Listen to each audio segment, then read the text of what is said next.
Madam Chair.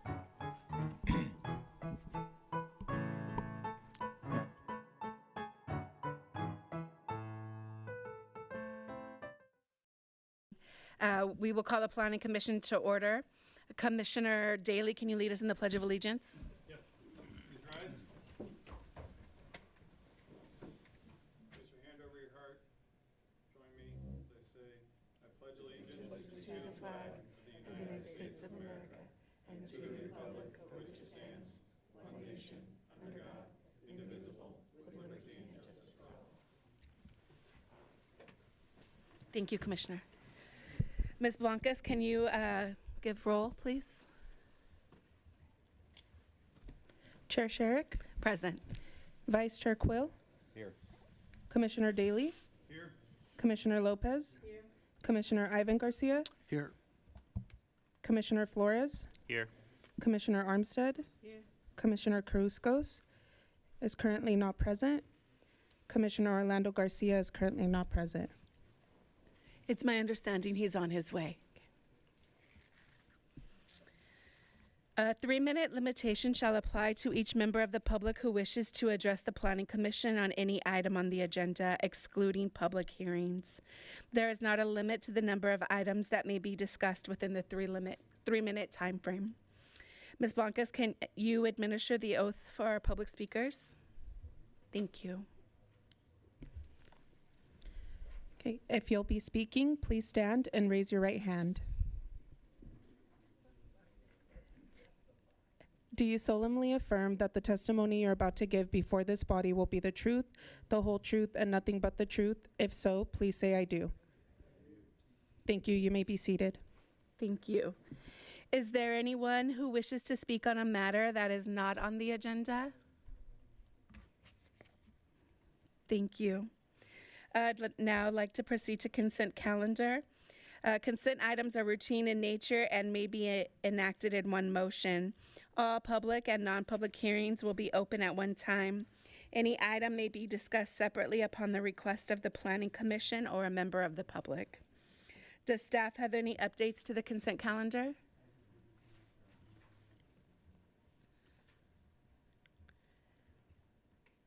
Mr. Elliott, do we have any updates to the consent calendar? None, Madam Chair, thank you. Thank you. Is there anyone wishing to speak on the consent calendar? Seeing none, may I entertain a motion to approve consent calendar? I motion to approve. I motion to approve the consent calendar. I will second that. Make sure your mic is on for the people at home. Thank you. Madam Chair, who is the maker of the motion? Maker of the motion is Commissioner Armstead. I have a second by co-chair Quill. Chair Sherrick, Yes. Vice Chair Quill, Yes. Commissioner Daly, Yes. Commissioner Lopez, Commissioner Ivan Garcia, Yes. Commissioner Flores, Yes. Commissioner Armstead, Yes. Commissioner Carruscos, and our Garcia are not present. Vote passes. Thank you. The Planning Commission will first hear a report from staff on our first public hearing item. The applicant will have an opportunity to speak next, and then members of the public will be allowed to speak. Anyone from the audience wishing to speak must be sworn in and fill out a request speaker form. The forms are located on the table near the door. When your name is called, come forward and speak your name into the microphone. Say and spell your name for the taped record. After all have spoken, the applicant will be allowed to respond. The public hearing will then be closed and Planning Commission will begin deliberations. All decisions except general plan amendments and municipal code amendments are final actions unless an appeal is filed, and fees are paid within 15 days to the Community Development and Housing Department. If you challenge the resulting action of the Planning Commission in court, you may be limited to raising only those issues you or someone else raised at the public hearing and described in this agenda or in written correspondence delivered to the Community Development and Housing Department or at or before the public hearing. Item number 2, who's presenting? Good evening, Madam Chair. My name is Joshua Dramatinos. I'm the Deputy Director of Economic Development. Good evening, Commissioners. This evening, we're bringing forward a proposed street vacation, item number 2, number 1530.442, which is a portion of Iola Place. And this is located just north of D Street, or excuse me, north of Baseline and east of D Street. So the proposed street vacation consists of approximately 3,200 square feet of right-of-way, which will allow for future commercial development and will allow the property owner for enhanced site control, enabling the applicant to improve property management and security measures. There are ongoing issues right now with homeless encampments, and we believe that the vacation will enable them to better manage that those issues. It will create a safer and more welcoming environment for the surrounding community, including patrons, residents, and nearby schools.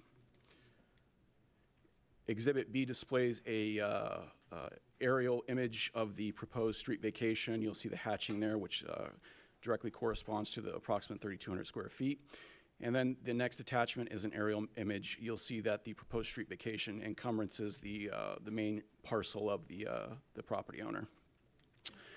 Staff's analysis: the proposed street vacation is consistent with the general plan. Planning staff has concluded the proposed street vacation is categorically exempt from CEQA, and there is no significant impact on the environment. Utility companies were notified, and no requests to reserve utilities were received. And then notice of this hearing was published accordingly. So it's at this time that staff is making a recommendation via Resolution 2024-040 of the Planning Commission of the City of San Bernardino, finding a conformity with the city's general plan for street vacation 1530-442, based on findings of fact to the mayor and city council, and finding that the project is categorically exempt under the California Environmental Quality Act. And there is a representative from the applicant here to answer any questions, and I'm happy to answer questions as well. Thank you. We will now open the public hearing. I'd like to also reflect for the record that Commissioner Orlando Garcia has arrived. Do we have any so we do have a public comment. The applicant wishes to speak. He doesn't wish to speak. He's here to answer any questions, should there be. Then we'll go ahead and close the public hearing. Or do we have Commissioner? Just a quick question. Is there anything on there now? It's just vacant property, right? In the area of the proposed vacation, yeah, it's just a vacant street. It's a blighted street. It's not utility easement. No. Did you already ask if there were any public comments? I did. Okay, then there's fine. Thank you. Any other, Commissioner Daly? Just a quick question. So who will the underlying kind of maintenance and responsibility for the vacated area revert to? The property owner. The property owner. Okay. Yes, sir. Thank you. You're welcome. Any other questions? I had a comment. Can you just go back to the slide where it had the aerial view of the vacation property? Or street vacation, I'm sorry.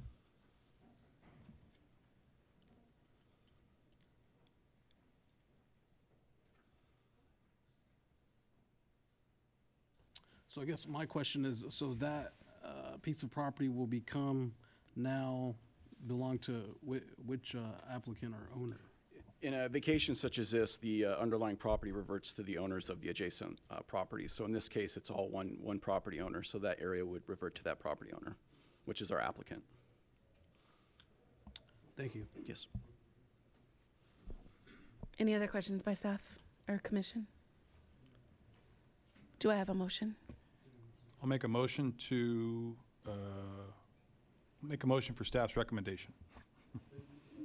Do I have a second? Second. Chair Sherrick, Yes. Vice Chair Quill, Yes. Commissioner Daly, Yes. Commissioner Lopez, Yes. Commissioner Ivan Garcia, Yes. Commissioner Flores, Yes. Commissioner Armstead, Yes. Commissioner Orlando Garcia. Abstain. Vote passes 7-1. 7 with 1 abstain. Thank you. Agenda item number 3, please.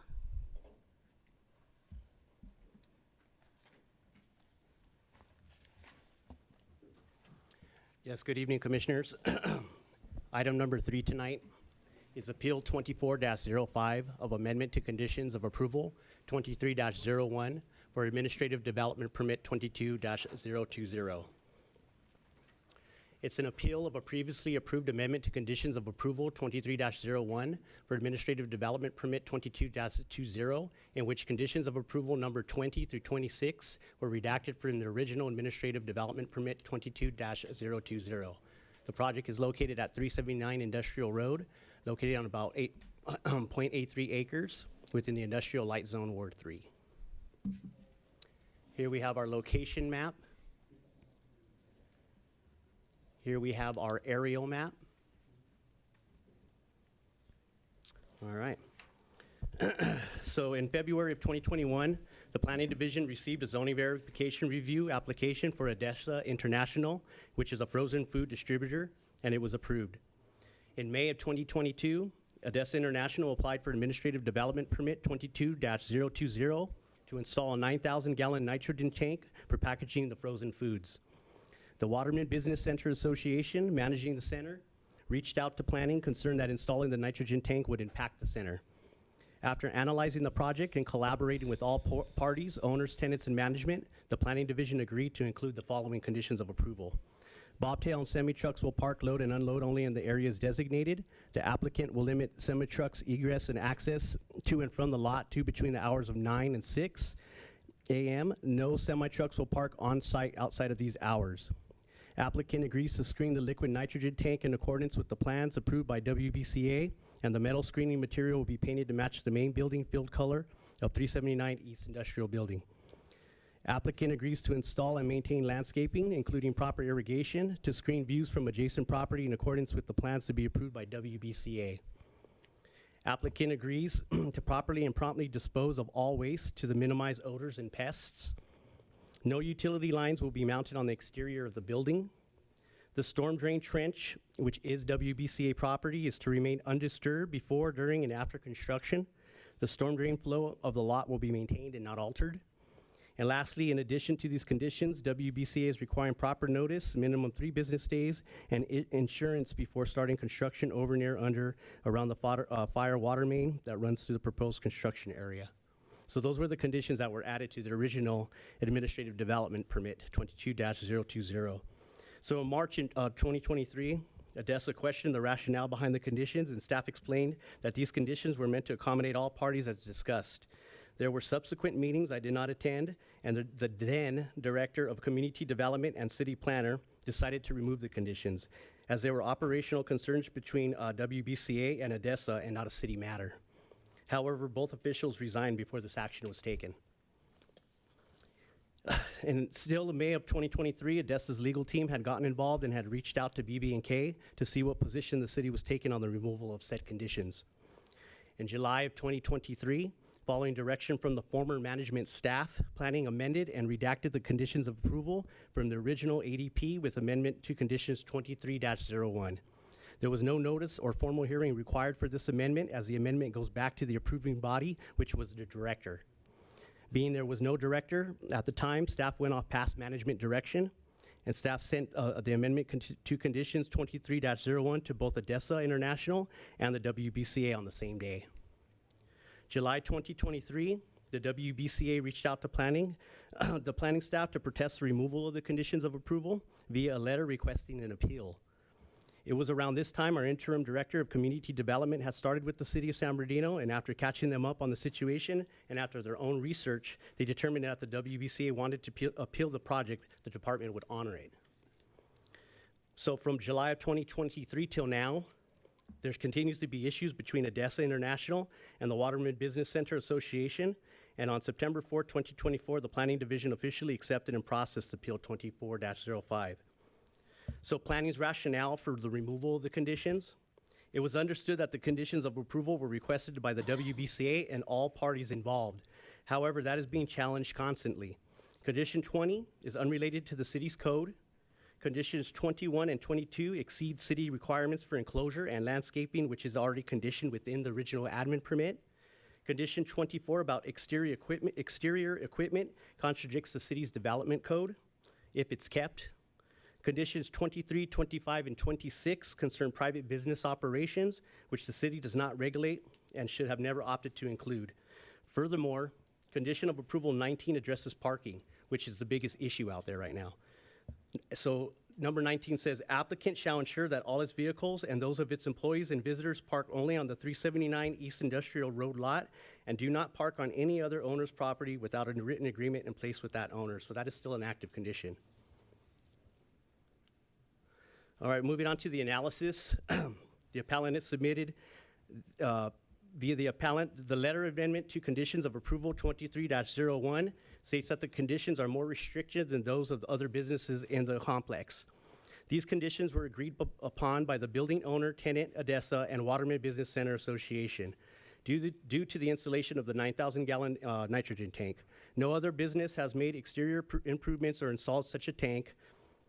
If the nitrogen tank is removed, the conditions will no longer apply. These conditions are necessary for the occupants' improvements, and the action they're seeking is the conditions of approval should be reinstated effective immediately, and the business at the property address should comply with the conditions of approval they had already agreed to. Now, from the respondent, the appeal was untimely. The WCA sent a letter to the city on July 24, 2023. However, their appeal was submitted 412 days later on September 4th, which to the code, appeals must be filed within 15 days of the final action date. Next, there's no nexus between the conditions and the permit.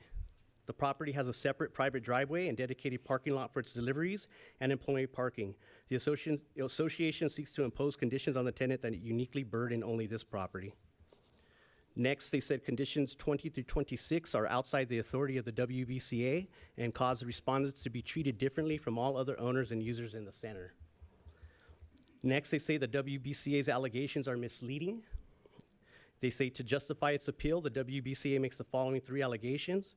ADESA employees park on adjacent owners' lots due to lack of parking. Semi-trucks block and queue on Industrial Road during business hours, and truck blocks fire lanes. So the WBCA's allegations are best addressed by the WBCA and respondents without burdening the city. The WBCA can address parking, loading, and outdoor storage through its own CC&Rs and rules and regulations. It is not the city's role to enforce private rules. So the respondent's action they are seeking for the foregoing reasons, the respondent respectfully requests the Planning Commission deny the appeal of amendment to conditions of approval 23-01 for administrative development 22-020. And here we have an exhibit from the staff report. It would probably best be explained by the appellant. But it does show the flow of traffic and some of the issues that they're having there. Here we have some of the site photos. There's the tank. It was approved by the fire department. They did do inspections. They did make sure it was up to par. It is screened. We did landscape. We did what we needed to do applicably by code. We do have it looks like a semi-truck parked horizontally there in regular passenger stalls. Here we have the trucks parked in the fire lanes here. Same thing down here. I believe they're taking up passenger vehicle stalls. And then the site plan here shows the red where they're claiming that ADESA's trucks are parking. Did we have the video exhibits? Just press play.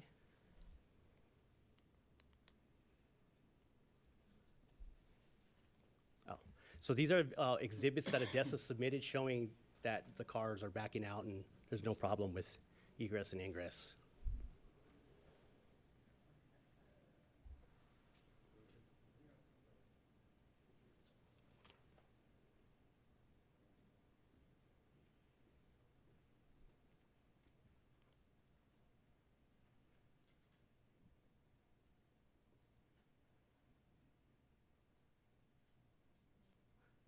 That truck is parked in a fire lane? Please use your mic.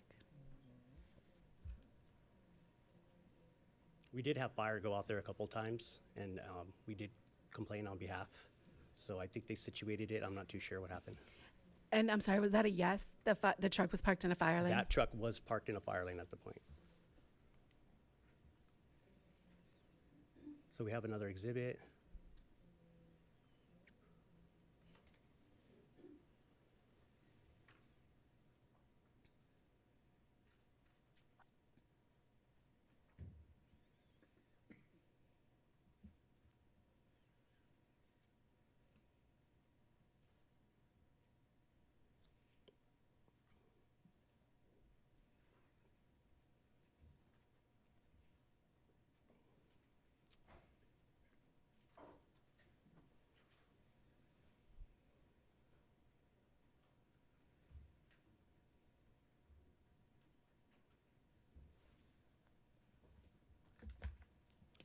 And that's the end of the exhibits.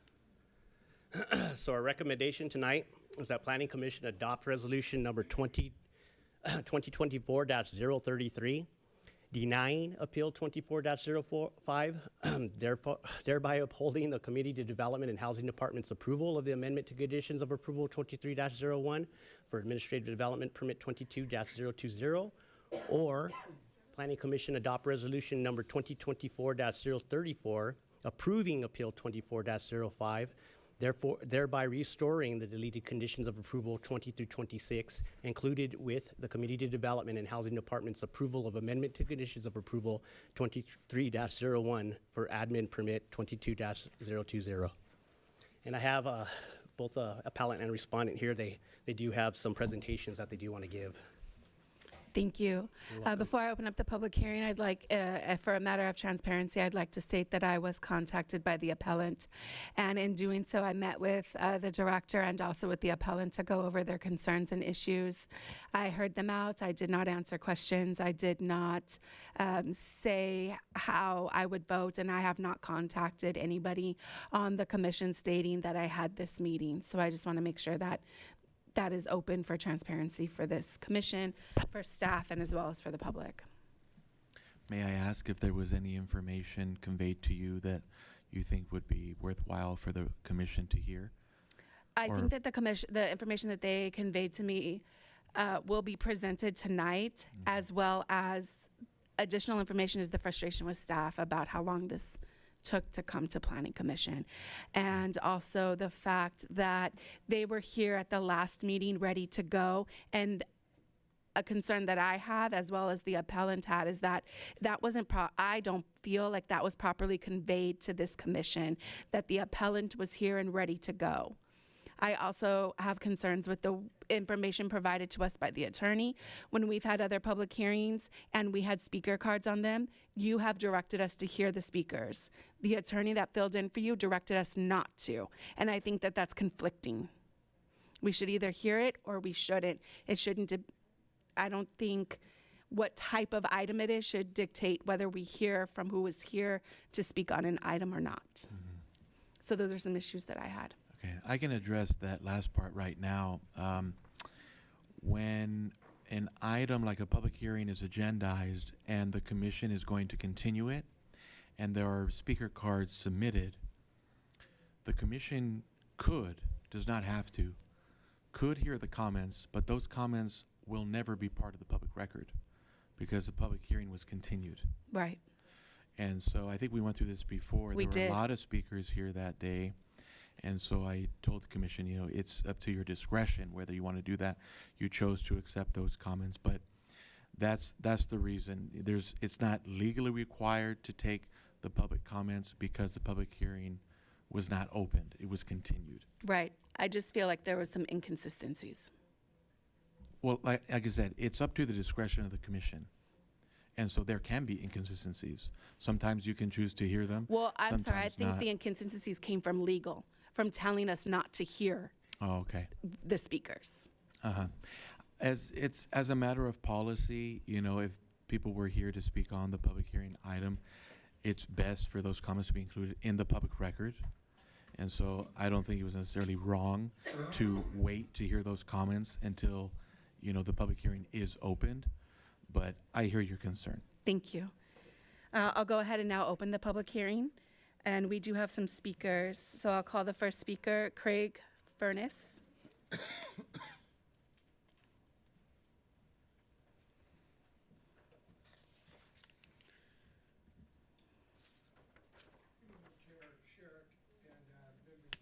Go ahead and turn your mic on.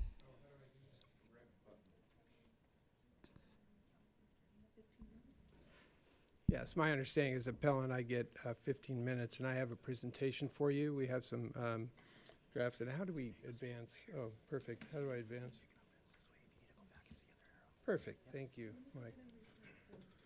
Yeah, if you would.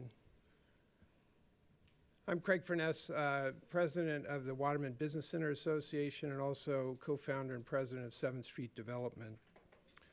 Tonight, we're here to ask you to reinstate the conditions of approval for Administrative Development Permit 2220, which were removed by a letter from staff without due process. These conditions of approval each relate directly to the exterior modifications of a building at the Waterman Business Center, shown here, by Odessa International to add a large liquid nitrogen tank of 9,000 gallons. First, an overview of our roles with the subject property. As you can see up on the screen here, Waterman Business Center is a 12-building, 200,000 square foot light industrial project. It has 2 multi-tenant buildings in the front, 10 single-tenant light industrial buildings in the back. All buildings are grade level loading. There are no docks. There are no truck docks at this project.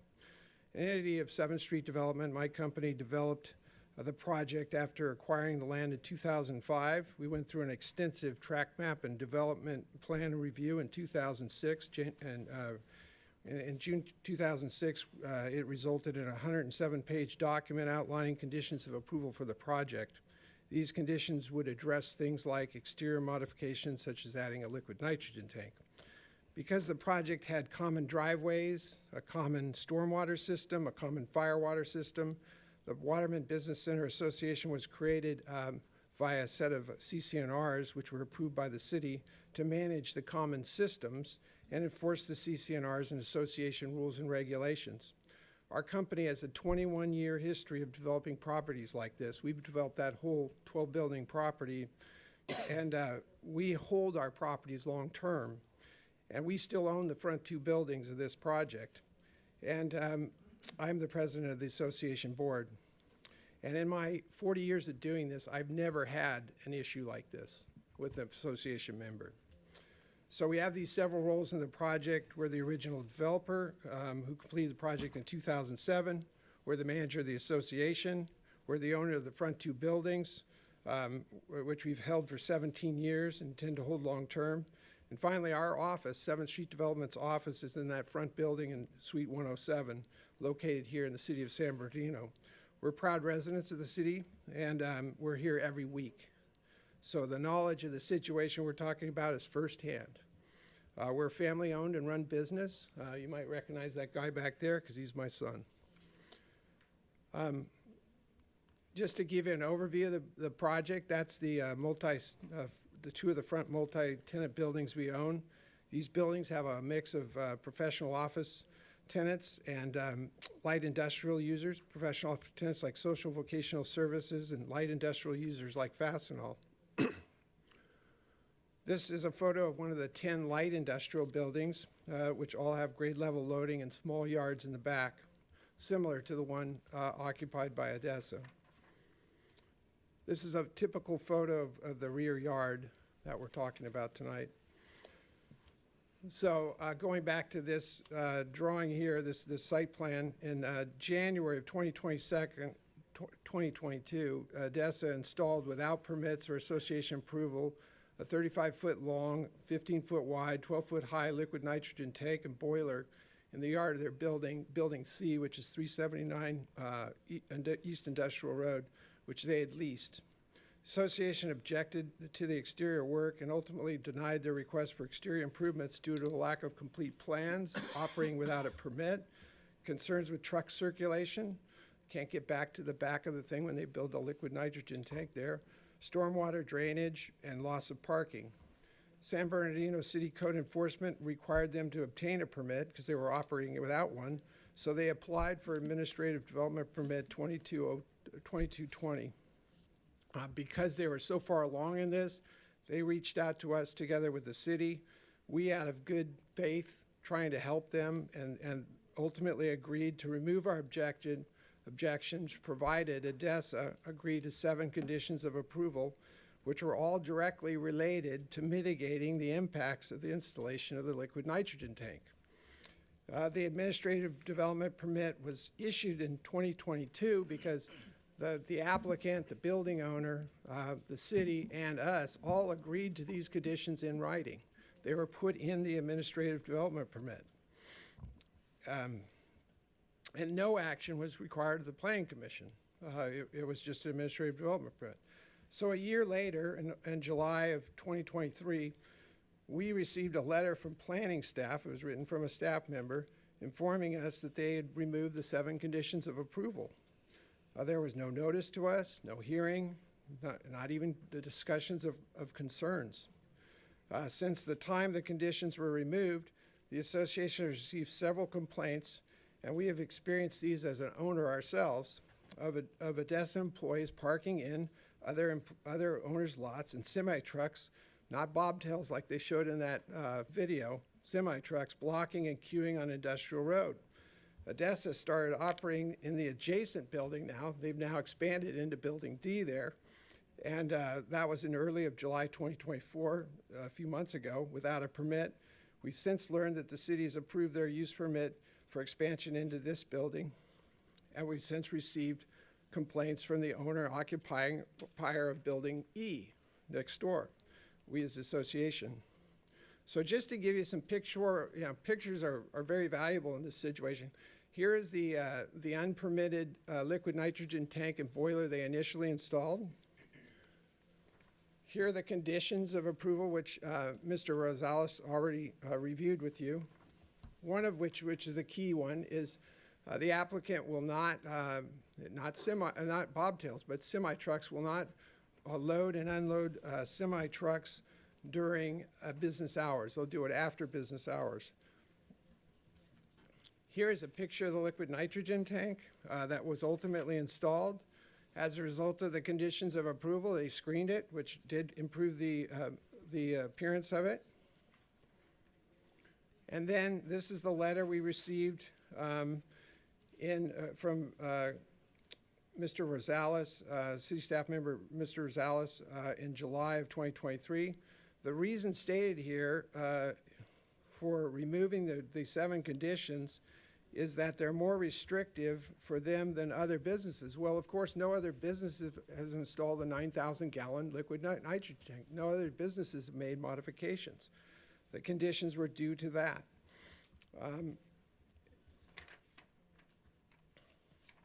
And so 4 days later, after we received that, we wrote this appeal letter, hoping that they would just rescind the staff letter. It wasn't a commission action. There's no, speaking to the timeliness, there's no 15-day appeal period. Those are for actions of the Planning Commission or the director. This was a staff member letter. We figured they'd just rescind the letter. And then we made a relentless outreach to the city after that, trying to find someone who would listen to us. So we spoke to Mr. Rosales, then we spoke to Dave Murray, Nathan Friedman, and ultimately City Manager Montoya, who eventually referred us to Director Elliott, who's going to be hired, who helped us and directed us now, and that's why so much passage of time. We then filed for the public hearing because that's what he suggested we do. So here's an example of what it looks like. Here's 2 semi-trucks. There's no way that parking, the cars can park employee vehicles when semis are loaded like this. So they have 3 shifts a day. So what they do is they line all the cars up and down each side of Industrial Road, and you can see the truck pulling out. So this makes for a dangerous condition of cars because they have about 20 feet of roadway going there. So as trucks try and navigate that turn, it blocks the view corridor. Here's another example. This is a regular occurrence. Here's 2 semis. There's no way employees can park in this lot. And that is a fire lane, you're correct. Here's 3 side by side. Here's one parked at the fire lane. Notice the cars. There's no way they can get in and out. What they showed before was no cars on either side. They showed 1 vehicle, but when cars are parked like that, and if they weren't parked on the fire lane, there's no way that car could exit that lot. As you can see, it's parked right on the fire lane. So the other issue is that and we're not talking about bobtails, we're talking about 65-foot semis. When they try to navigate that road, it's a 35-foot road with 2 cars parked on either side. It turns out to be about 20 feet of maneuvering. It's a 30-point turn easily. It takes them several minutes to get back into that 27-foot driveway that ADESA has there. And so that's another issue. Here's another example. Again, these are semi-trucks. And so, as I mentioned, there's cars parked there, and it's a very difficult view angle for those trucks, and it affects that. So as employees try to find places to park because they can't park in their own lot, as shown here, these are semi-trucks, and I'll show you on a site plan, parked in all the spots. So what do? Of course, the employees park in the adjacent lot because they have no choice. This is the lot of our building and the location of social vocational services. So we receive frequent complaints from social vocational services, our tenant in that in-cap unit. Employees park in their lot and they walk across the landscaping there to get into their building. And so Social Vocational Services has submitted a comment letter, which you should have, and they've been a tenant of ours for over 10 years. They're a leading provider of essential, individualized programs for adults with intellectual and developmental disabilities. I'd like to quote from that letter, from their October 4th, 2024 letter. While our building does not share a lot with the adjacent property, employees from Odessa International have frequently parked in our building's designated spaces. The issue is particularly problematic as our building is fully occupied, leaving us with limited parking options. As a result, our staff and clients, many of whom have mobility challenges, are often forced to walk considerable distances, which is not only inconvenient, but could also hinder their overall experience with our services. And so here's the letter, which hopefully you've all had a chance to review. And we also have a letter from the owner on the other side, Family Mortuary. They're now the Building of E because now they've expanded over there. So in summary, we're asking the Planning Commission to reinstate the 7 conditions of approval, or at least at a minimum, the first condition, which restricts semi-truck loading, unloading, and parking to after business hours. This would alleviate the issues described by SVS of Odessa employees parking in their owner lots, as well as alleviate the semi-trucks blocking traffic on Industrial Road. These 7 conditions are all specific to Odessa's installation of that liquid nitrogen tank, and they include things like truck circulation, on-site parking, screening of the tank, maintenance of stormwater drainage. When we built the project back in 2006 in our development permit, it required an applicant requesting exterior improvements impacting on-site circulation and parking, loading, landscaping, to refile the original application and for the city to hold a subsequent hearing by the Planning Commission. This was not done for Administrative Development Permit 2220 when it was issued, but the association as a key stakeholder was able to provide input on the conditions of approval. The removal of those conditions of approval by a staff letter did not follow due process and did not solicit input from impacted stakeholders like ourselves. All parties, including Odessa, agreed to the conditions of approval at the time of the Administrative Development Permit when it was issued, and these conditions should be reinstated. We appreciate your consideration. We are available to answer questions, and we'd like an opportunity to respond to comments from other presenters as appropriate. Thank you for your time. Thank you. Scott Finesse.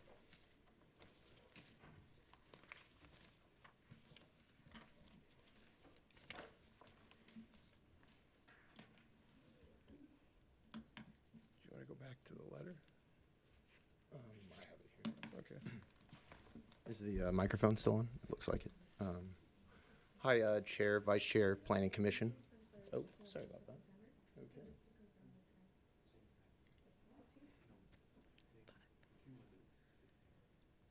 I can have 3. That's fine.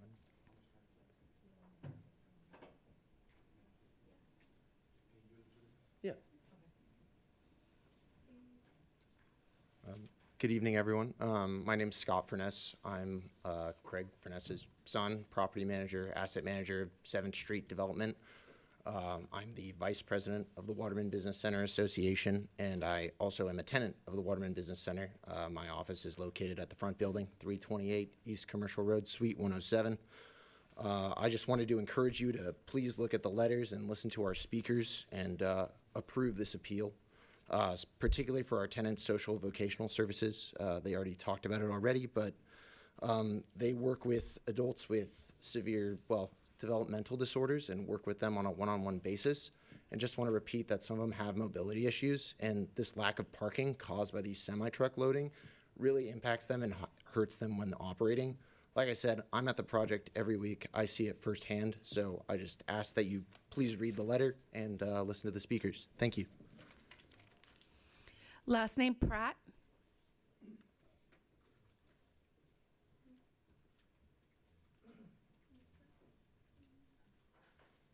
Good evening, Commission.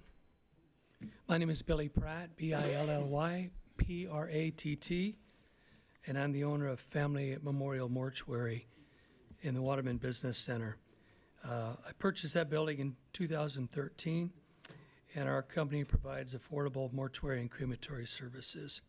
We're in the building adjacent to the building that Odessa has moved over into, 379 East Industrial Road, who has recently expanded into the adjacent 395 East Industrial Road. We're located at 405 East Industrial Road within the WBC. Our building shares a common driveway with 395 East Industrial Road, which is the building immediately west of ours. In the last several months, after Odessa International expanded operations into the 395 Industrial Building, we've had issues with Odessa's trucks blocking our common driveway.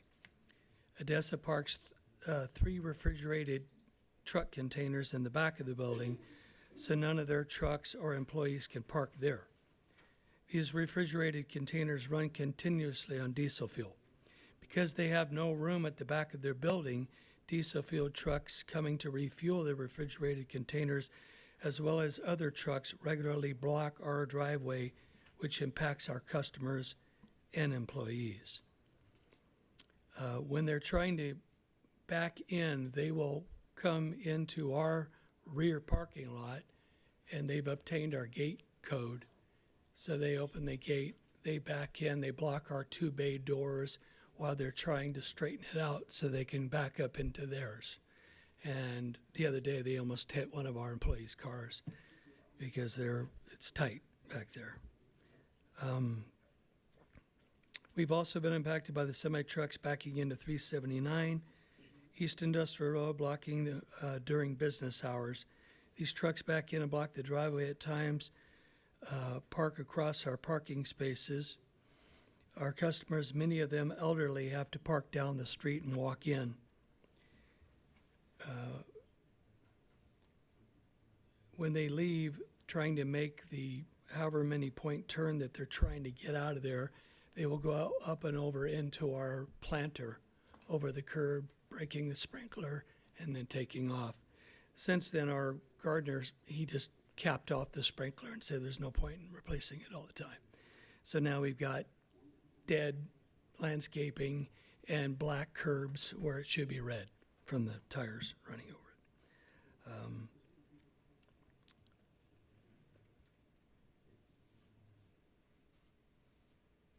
Because these Waterman Business Center buildings are grade level buildings that were not designed for loading and loading of these large semi-trucks, these semi-trucks have to make multiple maneuvers to access the driveways. Mr. Pratt, thank you. Thank you very much. Chairwoman, I should have caught this before, but we should hear from the respondent now, and then after the respondent has had their 15 minutes, then everyone else can be heard during the public comment portion. This gentleman that just spoke was a tenant, doesn't represent the property owner. So he Correct. should have gone under public comments, but the order of things goes the appellant, then respondent, then public comments. Understood. My apologies. So our last speaker is, I believe, the applicant, which is Kendra Mayer.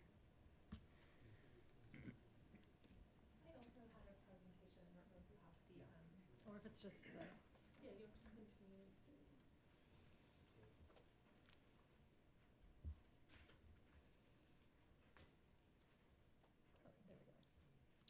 Thank you. Okay, thank you. Good evening, Commissioners. Just to clarify, my name is Kendra Carney Mayer. I am not the applicant. I am a former city attorney, and I am the attorney representing the permit holder this evening. I'm representing both Odessa International LLC, who is a quality food manufacturer who uses the 379 building, as well as the property owner. So you were referred to as the applicant at the last Planning Commission meeting. That's why I referred to you as the applicant tonight. I am the legal representative for the applicant. For the applicant? Yes. Thank you. Or I'm sorry, well, for the permit holder, Yes. So the respondent, the So respondent. who was the applicant that you were referring to last? that would have been Odessa, Okay. but they're thank also you. called the respondent in the legal world, which we did just found out too. Understood. Yeah, thank thank you. you. Okay, so I'm here in opposition to the appeal tonight, if Understood. that helps. And these are the parties I represent who stand to be negatively impacted by the appeal sought. Enclosed in your packet this evening is a letter that I previously submitted to the city that directly responds to and refutes the complaints that you've heard. The only issue that ADESA initially had approached the city with regard to the removing the conditions was the limitation on deliveries. ADESA has a private driveway, which is unique in this center, and also private parking. And the primary issue is that these conditions sought to impose a limitation on deliveries from 9 p.m. to 6 a.m. every night. This was not workable for ADESA, as even though they had minimal semi-truck deliveries, they could not control the hours of delivery to only being overnight. And I would like to briefly address the fire lane complaint. If you look at the Exhibit A to the original permit approved by the city, Exhibit A, which was provided by the association in their request for these conditions, should park in the fire lane. So that's why ADESA was parking in the fire lane and why you see that in the pictures. And that's also why, after the association complained to the city about this, that ADESA started parking for these brief deliveries in the parking stalls. So they just coordinate with their employees as best they can during those times, but they also instruct their employees not to park in other lots.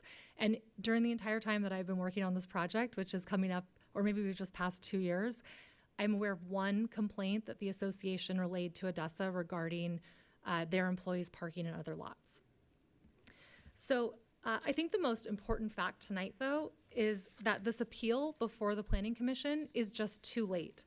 The time to appeal expired August 4th, 2023. San Bernardino Municipal Code Section 19.52.100 that governs the filing of appeals states an application for appeal must be filed on a city application form within 15 days following the final date of an action, accompanied by the appropriate appeal filing fee. This is also stated on the face of the city's appeal form. And additionally, the Municipal Code Section 19.52.140 for reconsideration also provides that if more complete or additional facts or information which may affect the original action taken on an application by a review authority are presented, the review authority may reconsider such action taken if a request is filed with the department within 15 days following the final date of action.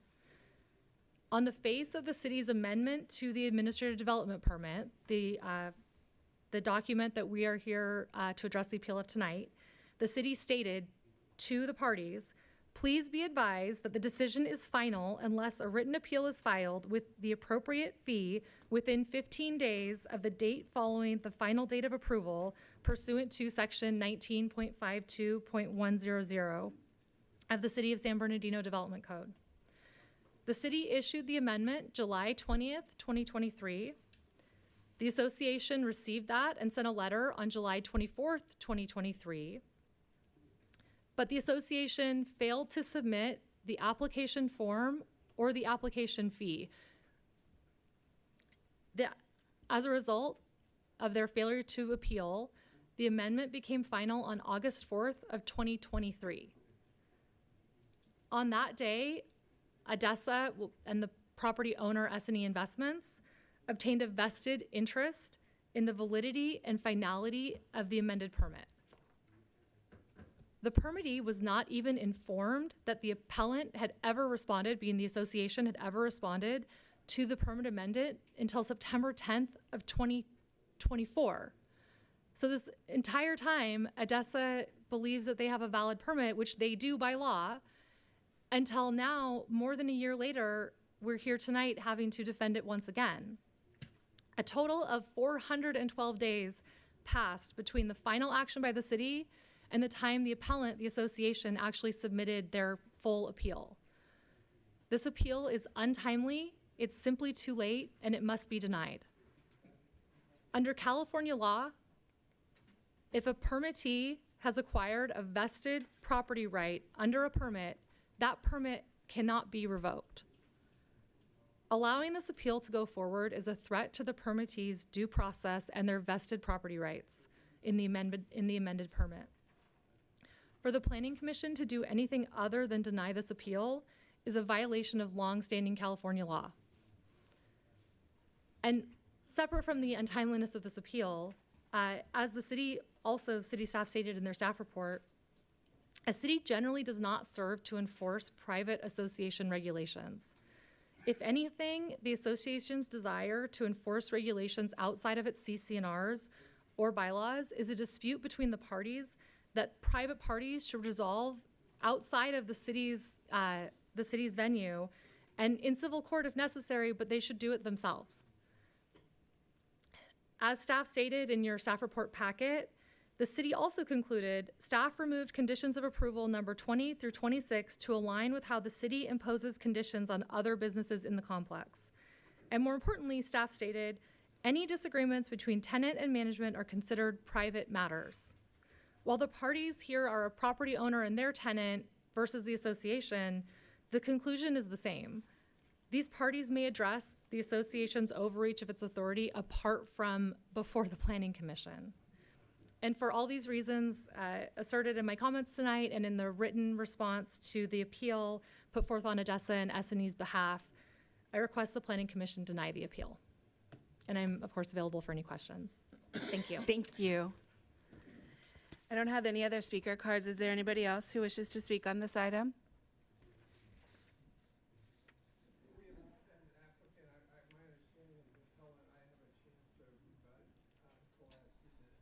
Is that correct, Bagel?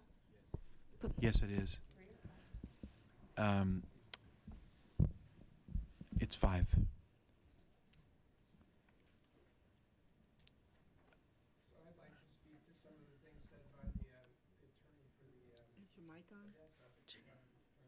Sorry about that.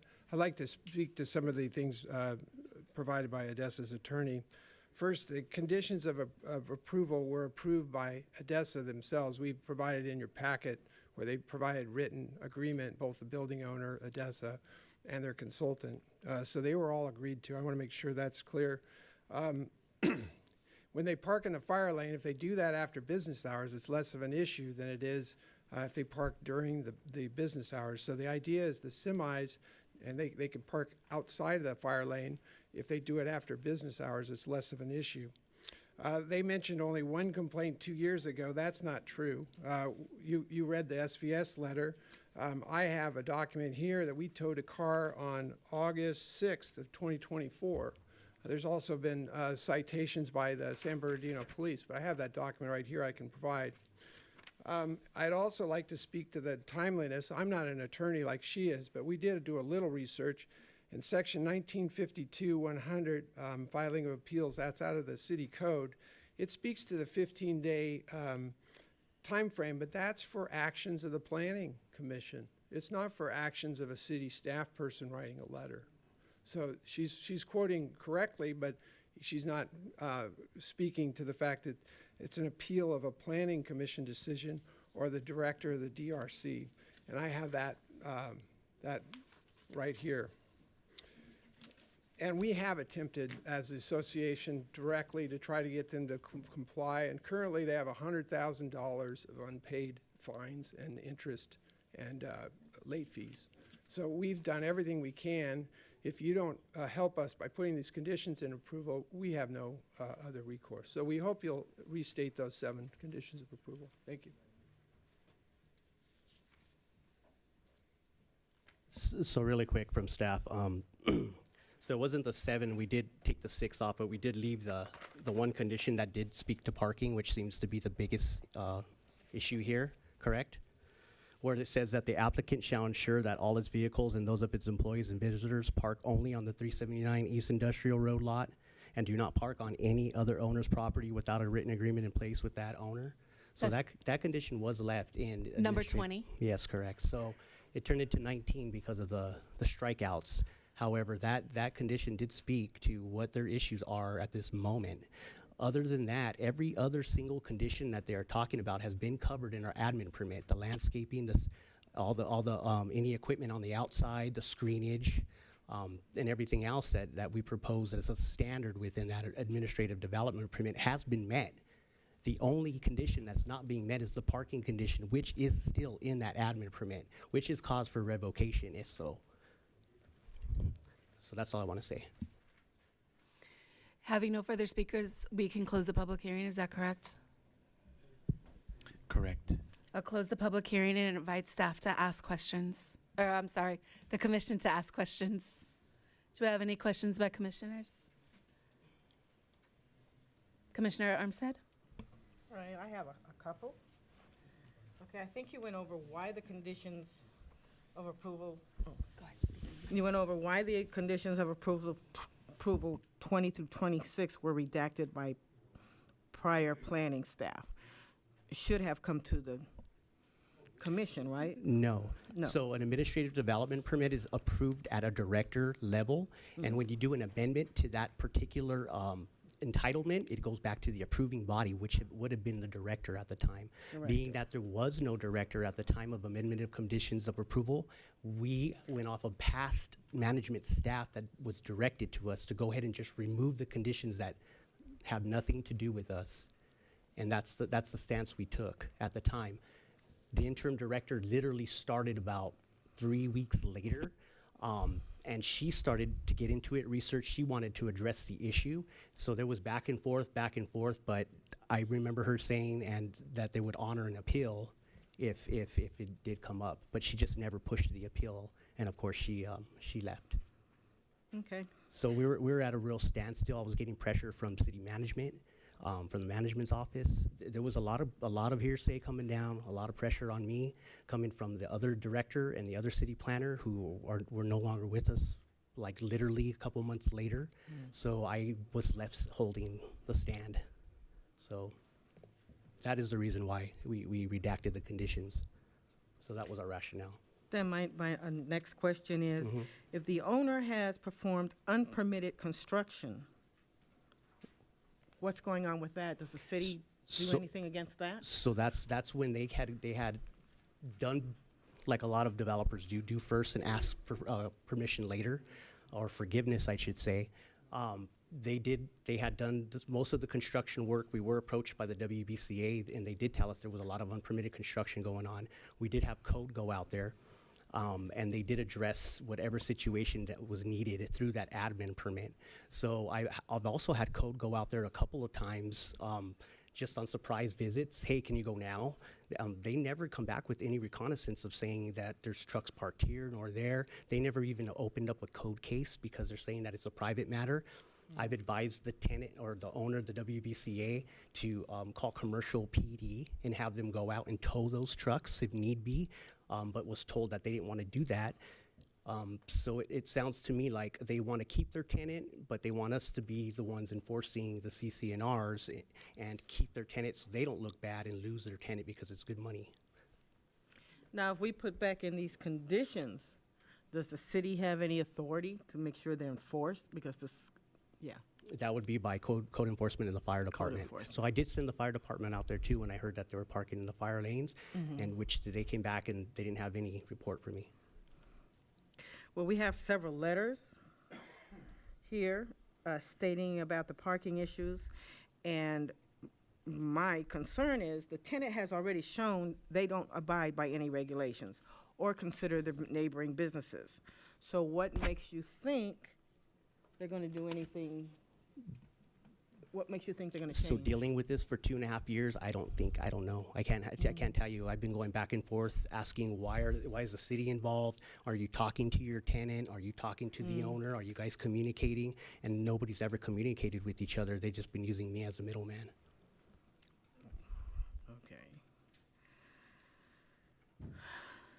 Okay. Does the city have any concerns regarding this huge nitrogen tank? Are After there the- any Well, when we conditioned it and the fire department gave their okay, no, we didn't have any didn't concerns have at that point, no more, concerns. no. all right. All right, that's the main thing. Commissioner Daly? Thank you. I've got a couple questions, but I'll start with legal. So we've got this slide here that says there's a vested property right, and the respondent is saying that the timeliness of the appeal is no good. So what's your take? Are they still within their time to appeal this? What's your take on the timeliness of the appeal argument that's been presented? My legal analysis is let's go back to when a permit is issued. You have to look at who is the approving authority. Is it staff? Is it planning commission? Is it city council? Then you have to look at what are the procedures to approve. Does there have to be a public hearing, or does there not have to be a public hearing? For an administrative development permit, that is a staff level approval. It does not have to come to planning commission or the council. So that answers question number one. Question number two, to approve an administrative development permit, it does not require a public hearing either. So it's staff approved, and it does not require a public hearing. So that was the process that was followed when this permit was originally issued. The rule for amendments to permits, it follows the same procedures as the original. So the removal of the conditions, the only thing that was required is a staff decision, which occurred. And the second thing is notice, not a public hearing, but notice to the property right holder, i.e. the permit holder. In this case, ADESA was the permit holder. ADESA was notified. I mean, they're the ones that requested the removal of the conditions, so they knew. They had notice. There was no legal requirement to provide notice to WBCA. They were provided notice on the same day that the revised conditions went out as a courtesy, but that was not legally required. As to the timing of the appeal, let me read to you what your code says. Section 19.52.100 states, all appeals shall be submitted to the department on a city application form and shall specifically state the basis of the appeal. Here's the key language. An appeal of a director or DERC action shall be filed with the department within 15 days following the final date of action which an appeal is made. And it goes on to repeat the same language for a decision of the Planning Commission. When you heard the word director, just think staff decision, okay? So there was a staff decision. Their clock began the day that that letter was issued, and they had 15 days to file the appeal. Now, the tricky thing is that's out of my hands because it's a policy matter is I am aware that the acting director at that time told WBCA that she would honor an appeal if they submitted the appeal, okay? That's, again, these legal requirements are one thing, and I can provide legal analysis, but I don't control what staff does. And I do know that WBCA was told that by the then acting director. My understanding is that even though there was written correspondence going back and forth between WBCA and the then acting director, there was no actual application for an appeal filed until September of this year. Okay, that's when it was actually filed. So between the then director telling WBCA, okay, if you submit an appeal, we'll honor it, that was a few months after, or weeks even, after the revised conditions were approved. But the actual appeal coming in was many months after that. And when it did come in, that acting director that had told WBCA she would honor the appeal had since left the city. Okay? So to come back to your question, my legal analysis is, yeah, they blew the deadline. They had 15 days, and if you wanted to deny the appeal based on it being untimely, I think that is legally defensible. Follow up. Thank you. Thank you. So if the commission chose to deny the appeal based on a lack of timeliness, that would be legally defensible. if the commission chose to approve the appeal, are we now opening the city up to potential litigation or risk by doing so? Yes. Okay. I can't tell you how that will turn out. I can't tell you who will win. But yes, there is that potential. Okay. Commissioner Daly, just before it goes to litigation, whoever is has to exhaust all administrative remedies, which means appeal before the planning commission to the city council, and then after the city council, it could go into litigation. But I do have a question for staff, because I wasn't here at the time. Now, Mike, when the furnaces sent in that letter in 2023, how many days after the decision was made to redact the conditions? How many days were there? So the amendment of conditions came first and the letter came after. Right. How Yeah. many days between amendment to the conditions and the letter? No, not that long. Was it 15 days? Four. So it was 4 days. So the expectation should have been in those 15 days, staff should have contacted the furnaces and say, okay, we got your letter, but for you to make this valid, you have to pay and file the application. So the issue of this being filed out of sequence would have been resolved. But However, at that was up to time, the I don't know exactly who was in charge of the department. Was until I got here in 2024, early this year, that item was still open. And the question is, why is this item still open after about a year, almost a year after somebody had identified that within 4 days of the changes to the conditions, they sent a letter in said they're willing to appeal the conditions. Why did that action not follow with an application and a fee collected at the time? So that's just another side, for the Planning Commission to consider, because I do see, even though the outcome is, it wasn't done on time, they filed the appeal or letter representing that they intend to appeal within 4 days of the action being taken. Yes, that's correct, and that's why the interim director at the time had honored and said that she would honor the appeal. I did have an email that I was sending out to the furnaces and the WBCA at the time before the interim director had started. I did not send that email out because I wanted her to review it. She reviewed it and she told me not to send the email and that she would look into it and take care of it, and that's where we're at today. Okay. I have a couple other comments. Go ahead. Thank you. So that sounds like a whole bunch of, so I guess notwithstanding the kind of the internal conflicts here between the tenant and the owner and the association, I'm concerned when I see language in a staff report that says ADESA perform unpermitted construction or parking in unauthorized locations.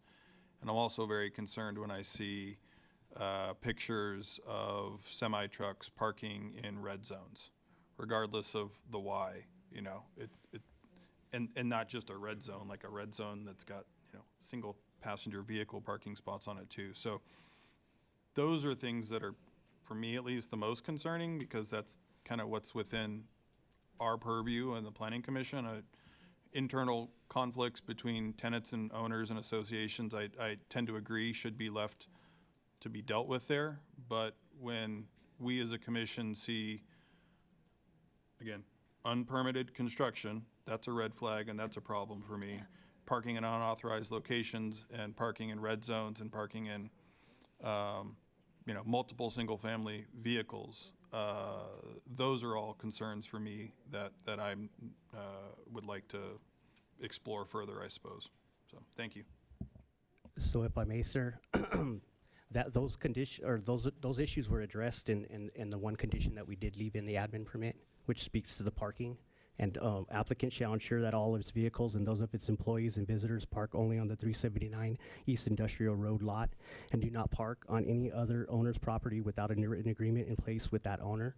So in fact, there should have been some action by probably higher up management utilizing that condition of approval right there and use that condition of approval and forcefully maybe revoked the permit or made the decision to go ahead and revoke the permit based off that information given.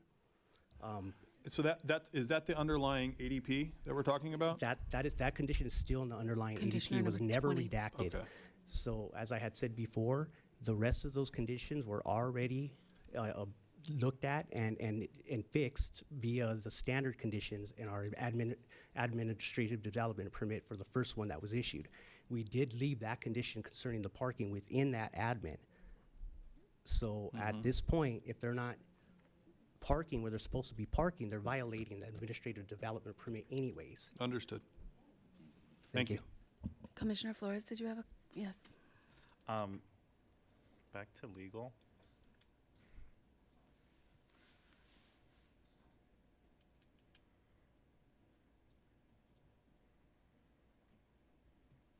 A I question. note that everything as is today is permitted. They have permits for everything that is out there. But Just they put that chose on to record. do work without permits in the beginning. Correct. Thank you. Just wanted to get more clarification from legal in terms of the process of appeals as written in the development code. For administrative development permits done through the director or through staff, I heard that there's no requirement to notify anyone else other than the applicant for the permit. Is that correct? The permit holder, So yes. would the association, only because of the courtesy of staff, found out about the redaction of those Correct. conditions? So that, I'm just flagging that as an interesting loophole or flag in our development code, especially when it's affecting other businesses. When staff makes a decision and doesn't even notify anybody. So an appeal wouldn't even have been possible until they were notified. Is that correct? That's correct. Until they were notified or until the notice was given to? Even if they weren't notified, had they become aware of what was approved and met the 15-day timeline, then they would have filed a valid appeal. But the code does not require the city to notify the WBCA because they were not the permit holder. Yes, understood. And my other question is, why does staff not have a recommendation and chose to present us an or? From what I'm hearing is the untimeliness puts the city at legal risk, and city staff chose to leave it up to us as a commission. Yeah. I can take that.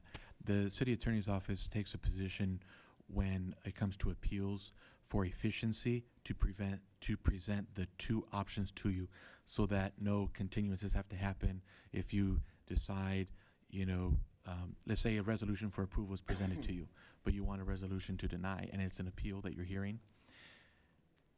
If you go against what was prepared, it's going to take time for staff to actually work that up, vet it through us with legal to make sure it's defensible. And so to make it effective, that's why you're presented with both options in the same meeting. Got it. I'm not, it doesn't make total sense to me, but okay. There any other comments or questions by commission? Commissioner, don't tell me, Flores. Garcia. No, Garcia, Ivan Garcia. Couple of questions, comments. First question is, as a tenant, how did the tenant, if it's not an owner of the property, how did they pull a permit through the city? It's my understanding, applicant Odessa is a tenant for this property, right? Commissioner, how was Odessa owns the building. Oh, Odessa owns the building.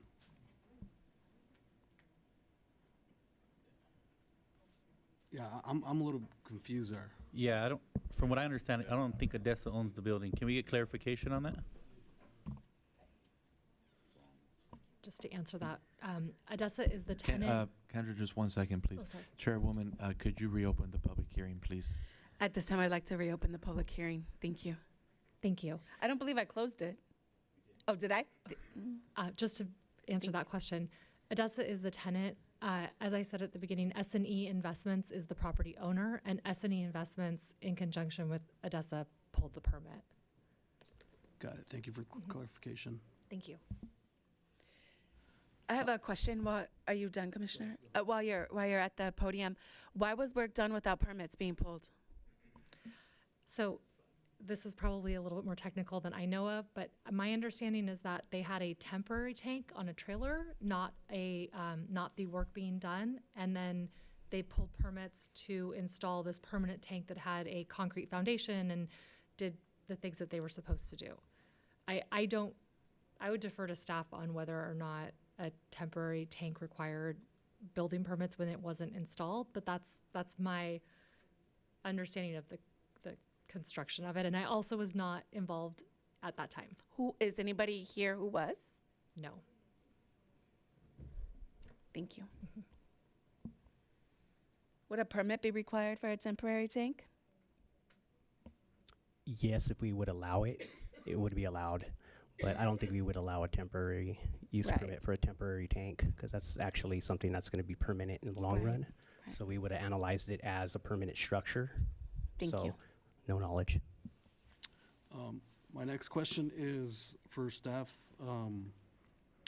So for the zoning, industrial light, is a tank allowable in this type of zoning? Correct, if it's an ancillary use to the main use, which the land use there was a distribution, warehousing, food distributor, so it wasn't allowed to use as an ancillary use. And then the next question that I had is, I guess, once construction started, who brought it to the attention of the city that the project was underway? I don't understand. I guess there was a temporary tank and. So Odessa had already started to do their construction and whatnot. The WBCA brought it to the city's attention when Odessa went and filed for the admin permit. So it kind of all came together at one time. It wasn't anybody complaining beforehand or whatnot. I just got all the information all at pretty much the same time. Okay, and then just, I can relate because I'm a property owner as well, and I have a property in San Bernardino, and pulling out of my driveway when I'm blocked, I can definitely relate. Excuse me. The tenant owner, should be following parking rules or ordinances, not be blocking any fire lanes or, following their conditions of approval. My next question would be is our code enforcement staff, or how are we enforcing parking? So I have sent ordinances? code enforcement out there on occasions. Like I had said, surprise visits out of the blue. Hey, can you go check on 379 Industrial today and let me know what's going on? Every single time they go out there, they come back with no reports of any parking, illegal, unpermitted parking or anything to that accord. So I've asked them quite a few times to go out there and take some pictures for me, and they always come back with no report. Yeah, I just see a little bit unfair for other tenants, nearby businesses blocking parking, Surmise taking up parking stalls. To me, they're really not following conditions of approval, and there's no rules, they just please as they go. That's all I have, thanks. Thank you. Co-Chair Quill, Vice Chair. Thank you. I do have a question perhaps for legal or perhaps for staff. I pulled many permits, and a permit application has on it the applicant, and it also has the property owner. So was the property owner not notified that this permit was in process? No, they're the ones who actually filed SCGE and Odessa together were the applicants. So the SGE is the owner, and Odessa is the applicant. Correct. Yes. Okay, so the owner was aware of the permit? Of course, yes. Yes, sir. And aware of the conditions on the permit? Apparently, according to all parties involved, yes, they all were in agreement to these conditions of approval. Okay. However, from the time we put them in, redacted them till now, it's been nothing but a mess. Okay, so thank you. I have a better understanding on that now. Thank you. Commissioner Armstead. Yeah, so this is a comment, and I'm agreeing with Commissioner Garcia. So Odessa and the owner decide that they're going to perform unpermitted construction because they felt like it. Then they decide to have their semis park whenever, even though code enforcement's gone on and hasn't found it.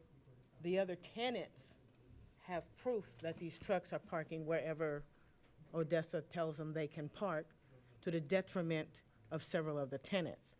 So Odessa just does what they feel like, and the city is, well, I guess we're in the middle of this. And can we get code enforcement to be a little bit more assertive in their reviews? Because obviously this is going on.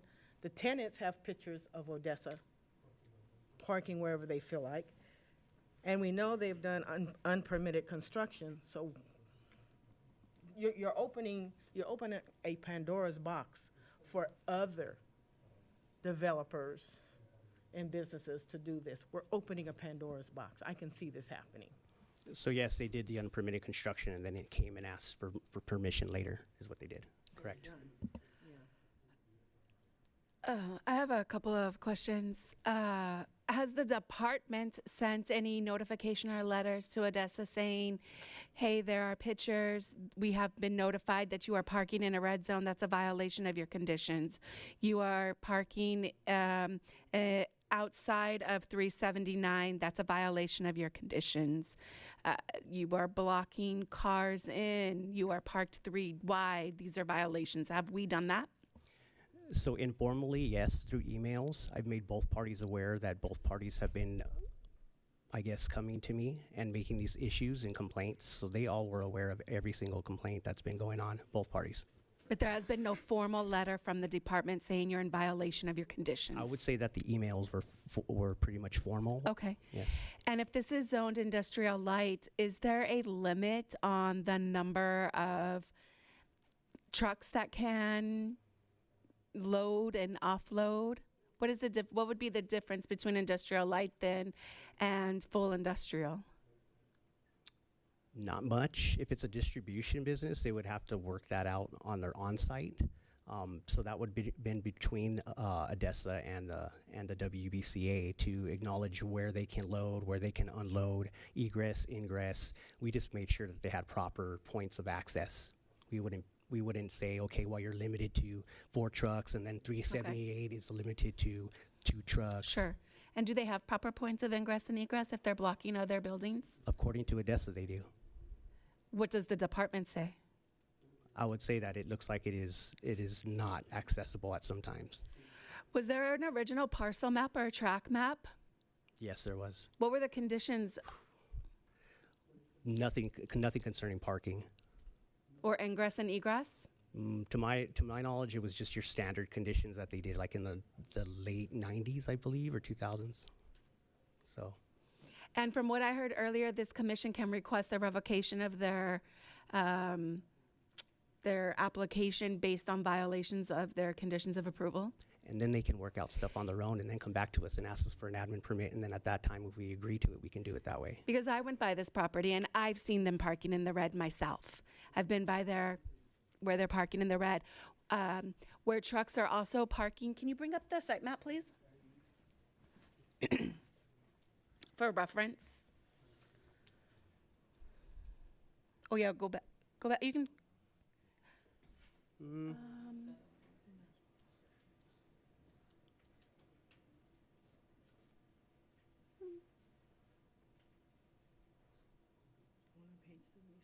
Okay. So along Commercial Road also there's, and I'm not saying that this is Odessa, but I'm saying that there's no parking signs along Commercial and semi-trucks are parked there as well. So it's an issue for that area. And then it seems like it's a bigger issue for Odessa when they are parking in the red. They are blocking in cars. It doesn't appear that if they chose to do work without permits, they know that that's a violation. There doesn't seem to be much consideration for their current conditions of approval. Thank you. Yes, Commissioner. I have one more question, maybe. Yes, ma'am. Code enforcement, is there any way these people get fined if they're out of code? Because most businesses, they pay attention to the pocket. And until their pocket is hit, they really, obviously, this company doesn't care. But it sounds like they choose not to pay their fines anyway. Anyway, so what recourse do we have as a city, since they've already shown they don't care? ACP fines of $100 a day till it hits 1,000, but that would have to be codes recourse, not plantings. We could just suggest that they go out there. Okay, maybe we can talk to code. And I, like I've said, I've told the tenant about commercial PD who would have went out there and would have towed any unpermitted parking, and then at that time, Odessa would have had to pay the fines and fees leveraged with the tow, and maybe that would have worked up something, but the WBCA didn't want to do something like that. They wanted to play friendly. Any more comments or questions by the commission? Madam Chair, just a matter of clarification. You had mentioned earlier that the Planning Commission has purview to revoke the permit. You could, but it can be done tonight. Yes. Because it's not on the agenda tonight. Okay. If that is the decision you want, the direction you want to go, we have to schedule a future meeting at which that item would be agendized, and then you can take that action if that's the way, if that's what you wish to do. But Understand. it can be done tonight. Understand. If there's no more comments or questions, I believe I need to close the public hearing. Was that your comment, Albert? No, I just wanted to redirect the commission's attention to what is before you tonight. Yeah. And the question is, do you uphold the removal of those 6 conditions, Mike? Yes, correct. Six conditions, or do you put them back in? That's it. That's the only question tonight. Thank you. One more question regarding those conditions. If I understood, the 6 the 6 conditions were removed. The 7 conditions were put in at director level, and then it was found that maybe the director overstepped, but only chose to remove 6. Why? Because the one concerning parking was actually something that we were looking into because we did a parking analysis. And when we looked into the parking analysis before we had, we administered the first admin permit, that was what our conclusion, that if they parked on their own property and did not go to other people's properties, parking all over the place, then that would have been okay. And also that was an ask condition by the WBCA and Odessa, but that aligned more with our conditions of approval. So that's why we kept it. And that parking analysis included the semi-trucks? That parking analysis just included the parking for the buildings that are out there per code. And Okay. now parking's changed so much with different assembly bills and whatnot, it wouldn't even adhere now. Thank you. I'll close the public hearing and entertain a motion by this body. I would like to make a motion that the Planning Commission adopt resolution number 2024-033, denying the appeal 2405, thereby upholding the Community Development and Housing Department approval of an amendment to the conditions of approval 2301. We need clarification. Oh, excuse me. There's clarification. Director, can you clarify what you just told us about what we can take to the next meeting? I'm a little confused. That's a separate item than what we have here. Yes. Okay. Is there a second? I second. Can I just get a quick clarification? So denying the appeal will remain, the items will remain redacted, is that correct? Yeah. And then approving it, it'll put the items back into conditions of approval. All right, thanks. That's correct, sir. Yes. Yes. I want to put back in the condition. Fine. So to put the conditions back in, you would uphold the appeal. Do you want to remove your I want second? to remove my second. Is there a second?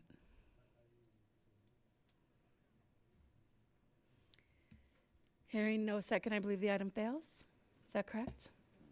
No? No, one of the 2 resolutions has to pass. Okay. Otherwise, the status quo remains, which Is means the there- conditions are out. So is there another motion? Madam Chair, I'd like to make a recommendation that we adopt resolution number 2024-034 of the Planning Commission of the City of San Bernardino approving appeal 24-05, thereby restoring the deleted conditions of approval 20 through 26. Do I need to keep reading? included with the Community Development and Housing Department's approval of amendment to conditions of approval 23-01 for Administrative Development Permit 22-020 for the property known as 379 East Industrial Road, located on 0.83 acres within the Industrial Light Zone, Ward 3.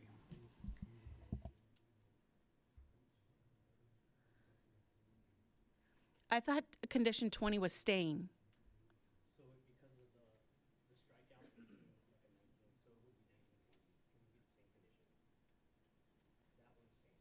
Understood. Is there a second? I'll second. Can we call for the? Chair Sherrick, Yes. Vice Chair Quill, No. Commissioner Daly, Yes. Commissioner Lopez, Commissioner Ivan Garcia, I'm going to abstain. Commissioner Flores, Yes. Commissioner Armstead, Commissioner Orlando Garcia. Abstain. Madam Chair, I would like the legal department to explain what abstention means in this process. Yes, and I would also like to remind my colleagues to use your mic when voting. When a commissioner has participated in the full public hearing, an abstention means a no. So your vote will be recorded not as an abstention, but as a no.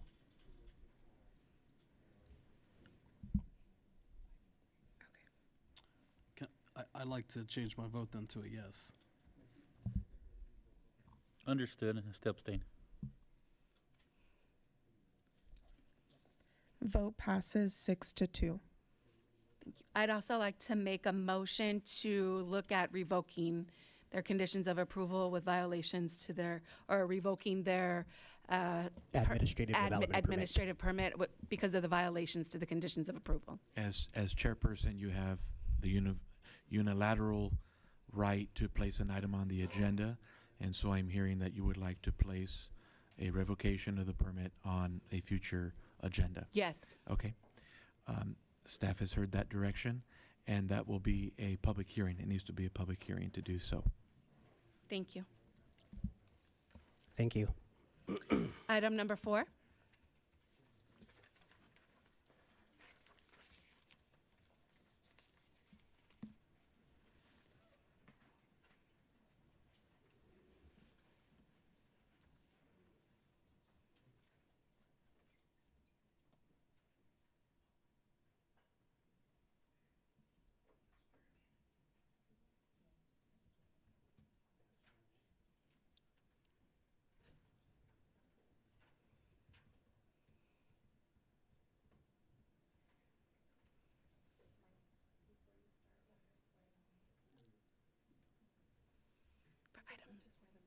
Thank you. Okay.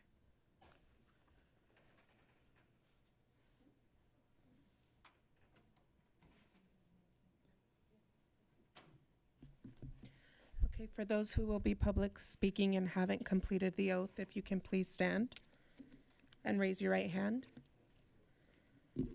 Do you solemnly affirm that the testimony you're about to give before this body will be the truth, the whole truth, and nothing but the truth? If so, please say I do. Okay, please be seated.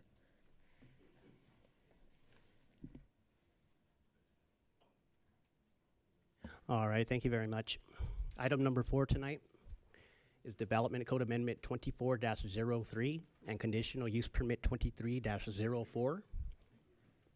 The proposed project is a Development Code Amendment 24-03 to change the condition of approval within Section 19.06Q Neighborhood Markets Number 5. It's also to upgrade from an alcoholic beverage control Type 20 for an off-sale beer and wine only license to a Type 21 off-sale general, which includes liquor. It is located at 1111 West 9th Street within the Commercial General 1 zone. Here we have the project site. Here's an aerial of the site. And we'll get into the discussion. So in April of 2019, the San Bernardino Planning Commission denied conditional use permit 18-25 and public convenience or necessity letter 18-08 for a new alcoholic beverage controlled type 20 or type 21 license for the La Cadena Market. Due to locational restrictions and an oversaturation of existing licenses, the applicant, it was denied. The applicant appealed, and the public hearing, at the public hearing of July 17, 2019, the mayor and city council approved a type 20 license only, adopting resolution 2019-183. So reasons that the planning commission denied the conditional use permit for the type 21 and type 20. The total number of existing ABC licenses within the subject census tract exceeded the total number of ABC licenses allowed by the California Department of Alcoholic Beverage Control.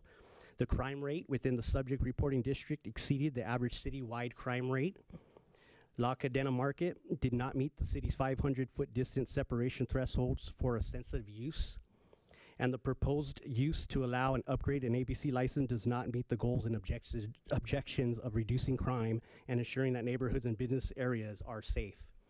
So we did go to the mayor and council as an appeal, and they did approve it.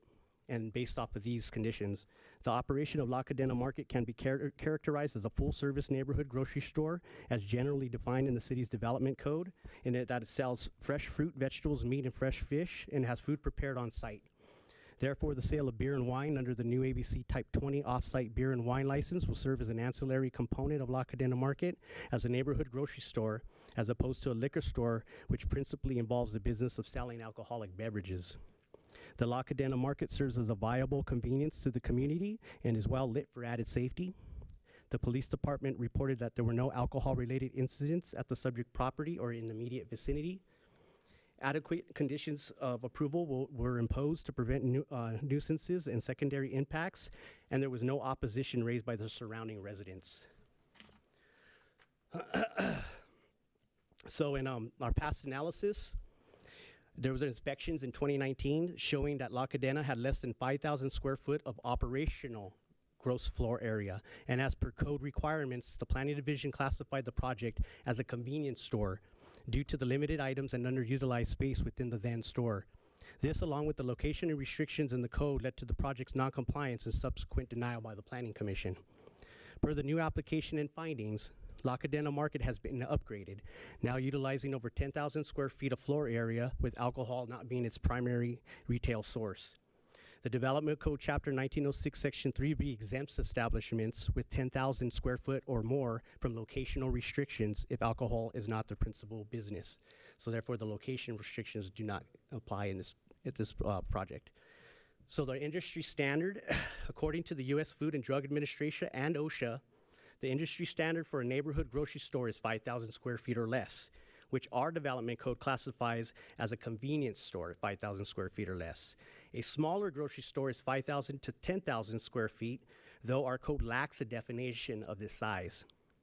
A supermarket is defined over 10,000 square feet per OSHA, while our code defines a supermarket as over 15,000 square feet.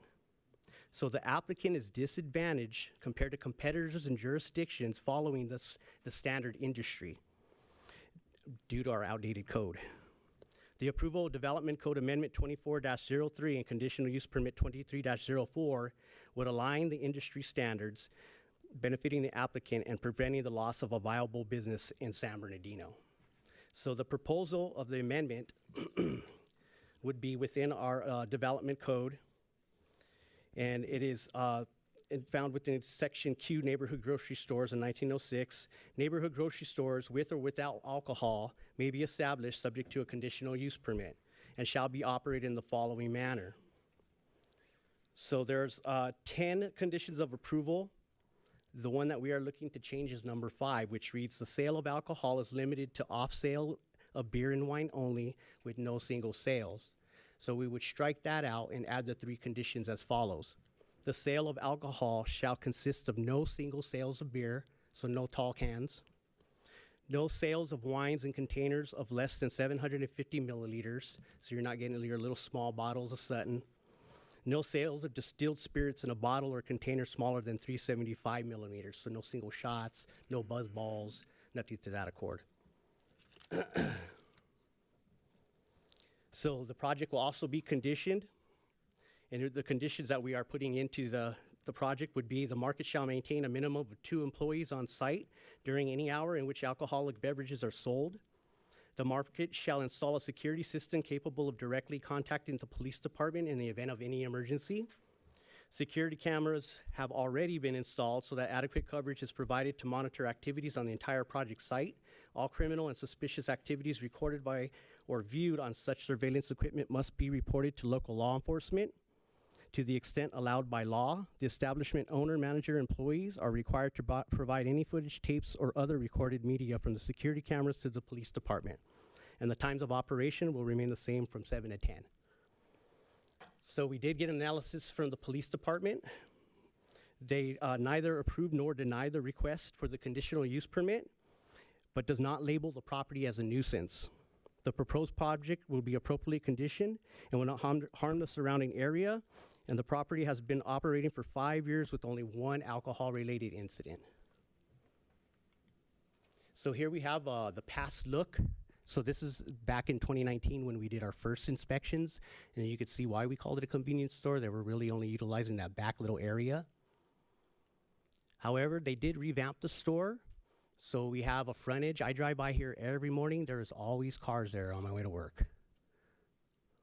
Here we have the frontage looking west. So we have the La Cadena Market sign. They painted, he redid everything, repainted the building.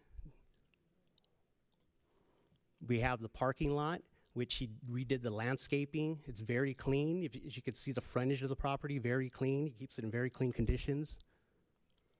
We have the trash enclosure, which is really important. Even landscaped and topped off with the trellis. And here's the floor. So this is the inside of the store now versus what it looked like before. It's a full line of groceries.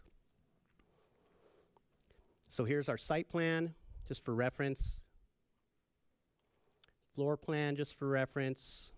And he did provide in the packet, I believe, different levels of construction and tenant improvements where he showed how he did reach to where he's at today. And this was just added in. This is in your staff reports as well. It's just the different ABC licenses surrounding it within 500 feet. So our recommendation today is Planning Commission adopt resolution number 2024-041, which would be forwarding a recommendation to the mayor and city council recommending adoption of Development Code Amendment 24-03 and approval of conditional use permit 23-04 based on the findings of facts and subject to the applicable conditions of approval, or Planning Commission adopt resolution number 2024-042 denying conditional use permit 23-04 based on the findings of fact. And the applicant is here to answer questions. I can answer questions.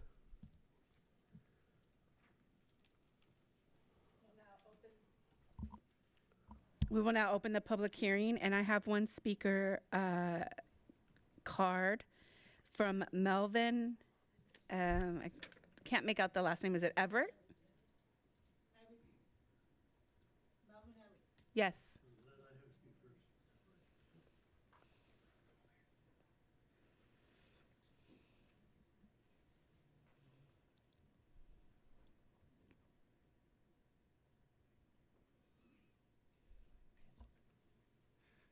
Good evening, Planning Commission. It's nice to be back again. The information I have, we talk about the conditions of that they have applied for. The applicant is here. He's going to be answering any more questions that you need. But the census tract is sent up by the ABC as a guide. It's simply as a guide. You can have as many as you so desire, but it just more or less kind of helps the city, but they can have as many licensed in that census tract as they so desire. Do you have any questions that I need to answer before the applicant comes up? No questions. Oh, sorry, Commissioner Lopez. I wonder why. I don't, is it on? It's on. I have a question for the staff, I guess. Why was there no mention in the report as to what ABC allowed in the area. Oh, so this was an upgrade from a type 20 to a type 21. So What? it was an upgrade from a type 20 to a type 21 is an ask. So that's What is the difference between a type 20 and a type 21? the type 20 is beer and wine only, right? And a type 21 is beer, wine with distilled spirits. Correct. So what are we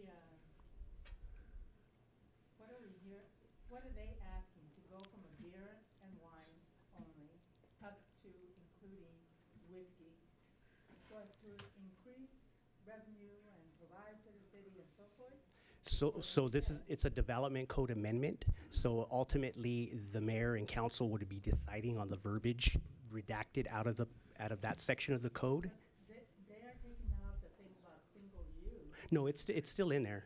It reads, no, the sale of alcohol should consist of no single sales of beer. So meaning no 12-ounce cans, no 24-ounce cans. However, they would still be able to sell their original packaged.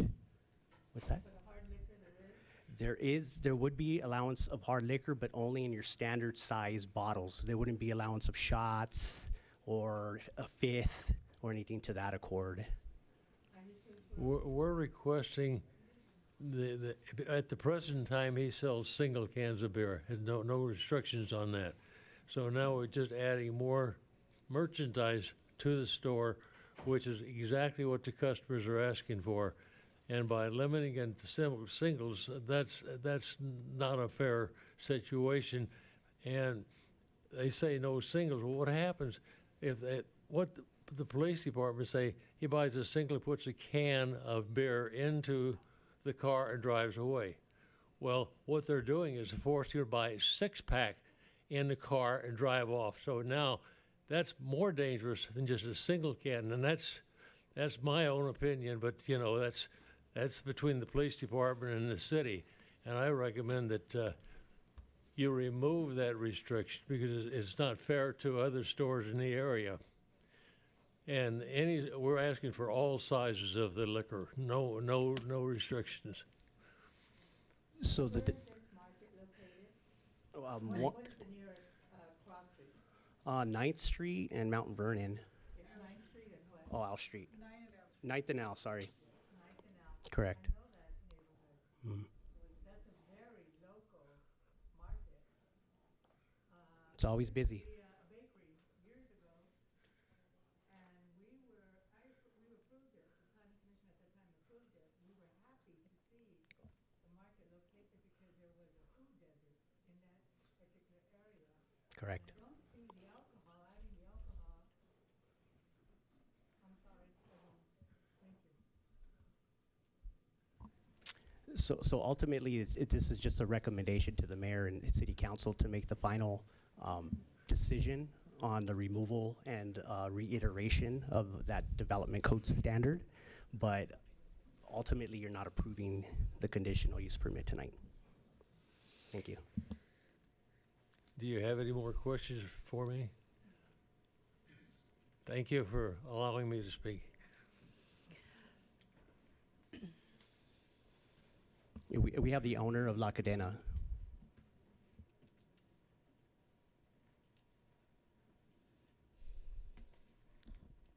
Good evening or good night. I'm here to speak behalf of La Cadena Market. Is the you mic can on? hear? Okay. I'm here to speak behalf of La Cadena Market. La Cadena Market is located on 9 and L Street. In few years ago, they passed license type 20 for our location in the mayor and the city council.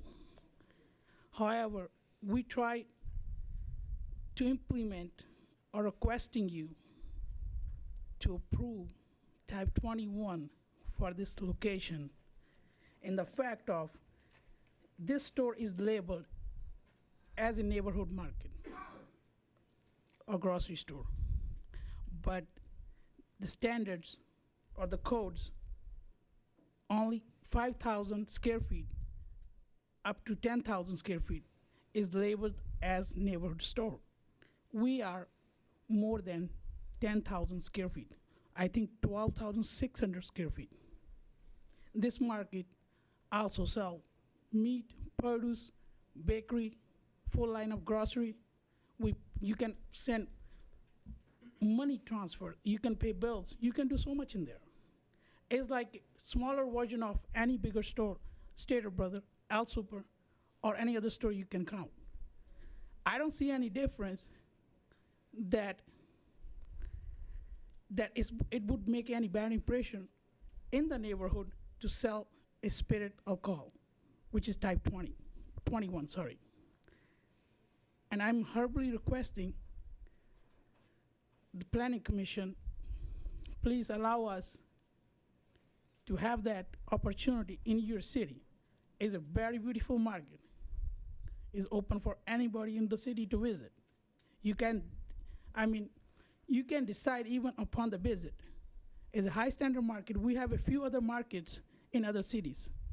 Fontana, Pomona, San Bernardino, and we are working on one in the Rialto. So we are pretty long time in the business, from last 30 to 35 years.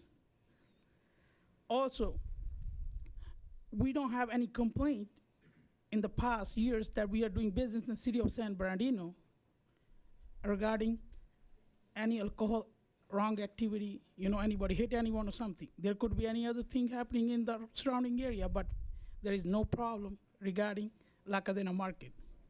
And this is our first market in San Bernardino, and we hopefully will open some few more branches around the area.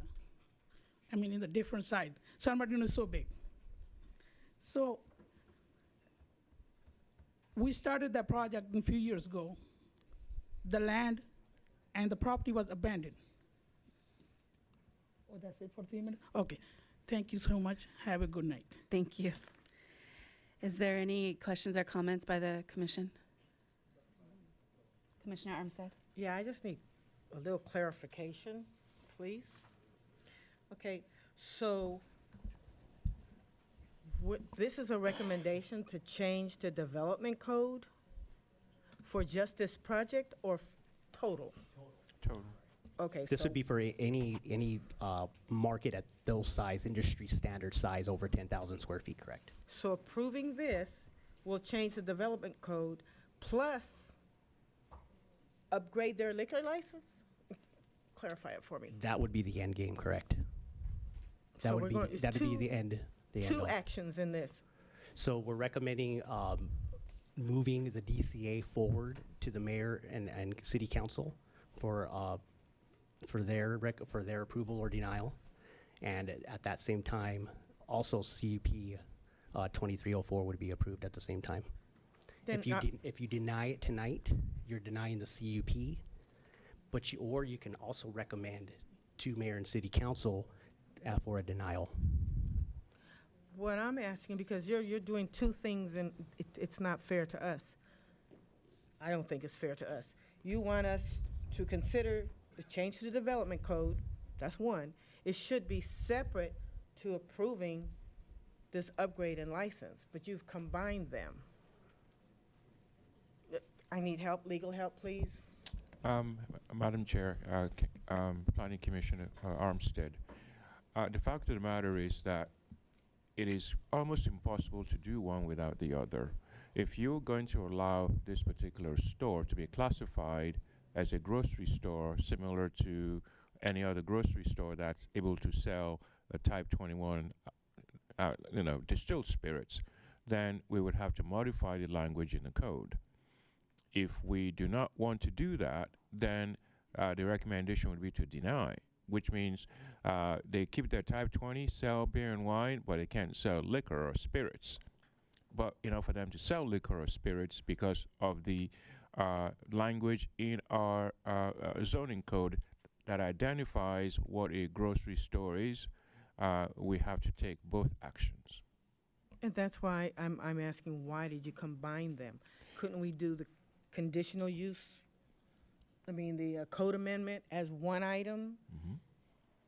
Since it's going to be from now on, if we change it, and then as a second item, separate, upgrading or not upgrading this liquor license. You've combined them and why did you combine them? It should be code, code amendment, and then another item, the upgrade of the store. By combining them, So you limit what we can do. Are you indicating that we should have two separate items on the for you to consider rather than Actually, yes. combining One is both? yes, sir. One is a code amendment. It should be one item, Mm-hmm. since it's going to affect us from now on all stores. Mhm. And then the second one should be they're requesting an upgrade of their license instead of having them as one. Right. That is what I'm requesting, that they're two separate items because Okay. they are two separate issues.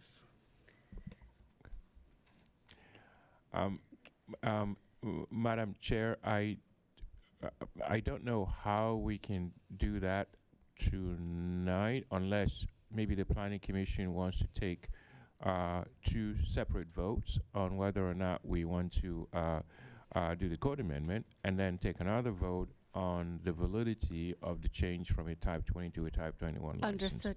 Can we put a pin in that, Commissioner, and hear from the other? Okay. Commissioner Daly? Thank you. So I just wanted to get a couple bits of clarification here on the difference between I think I got these captured here, a neighborhood market, a grocery store, and a supermarket. So per our code and the industry standards, OSHA, they don't line up. So our code is calling anything 5,000 under a C-store, anything from 5 to 10, I guess a neighborhood grocery store, really undefined, and then anything over 15,000 square feet a supermarket, where the industry standard is anything over 10,000 square feet is a supermarket. They are 12,600, so therefore they're not being allowed the same leniencies as other. Okay, so right now, our development code, San Bernardino Development Code, am I correct in that? So we're essentially silent. We have things under 5,000 that are neighborhood markets, and we have things over 15,000 that are supermarkets. Correct. It does not align with the industry standards and what other cities are calling the industry standard for those types of uses. Correct. Okay, and so then the development code amendment that's in front of us here, Yes, sir. does that create the categories to align us so that we have either within best practices, industry standards, or just generally create a category for the 5 to 15 range? Correct. When we move it towards the mayor and city council, we would be putting that language in. Okay, so if we were to move forward the development code amendment tonight, that would then give us appropriate levels of give the mayor and council the opportunity to consider levels of adequate levels within Correct. each of those three categories. Okay. Okay. And then I guess just just a comment on this is this kind of, well, I'll leave my comments for later, but thank you. Commissioner Lopez? How long has La Cadena at that location had a type 20 license? I believe since 2019. So since 2019, so about 5 years. 5 years. And the police department records only show one incident where no arrests were made. It was just a call out. But now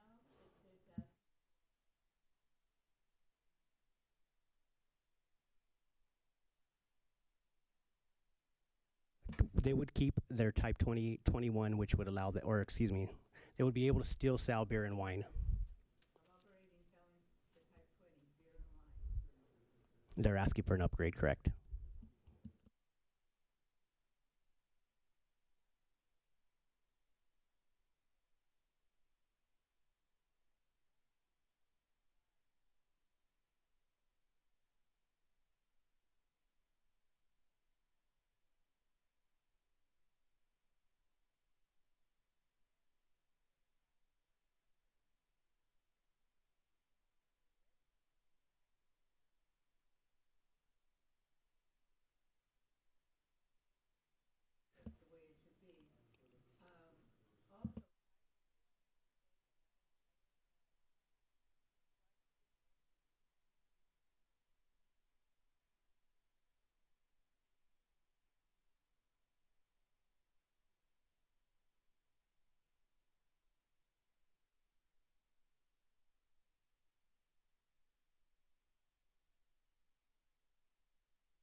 Sorry, it was attachment H of the staff report. There are actually 6 established licenses on there, but they all are with only one within a 500 linear feet or radius. So they would be surrendering their 20 as far as.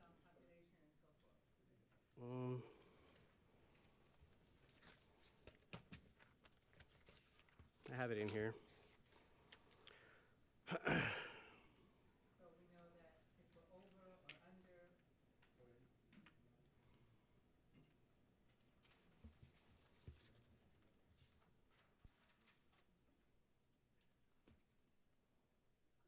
So, maximum of 2, and there are 7 active off sales. But this one would be surrendered in an upgrade, so it would still remain as 7.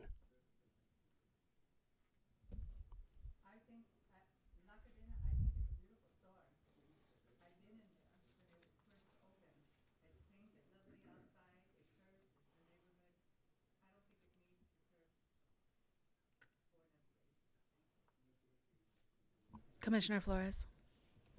Thank you. I just wanted clarification on process. So the development code amendment, if passed, would make this establishment into a neighborhood grocery store, correct?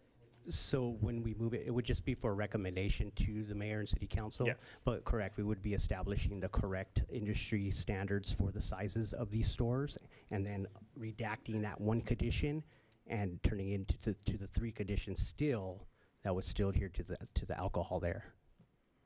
So Still not allowing single can sales. got it. Okay, so the license would upgrade it even further than the current recommendation of what a neighborhood grocery store would allow. Correct, yes. So it's conflicting itself. Okay, The D code's conflicting its own self is what's going on. got it. Relatedly, is there maybe a question for the establishment around security and operation? Are you planning to, if you do receive the license, planning to have the liquor be under lock and key for customers?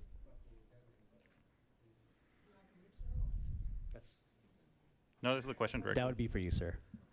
What was the question, sir? Sorry.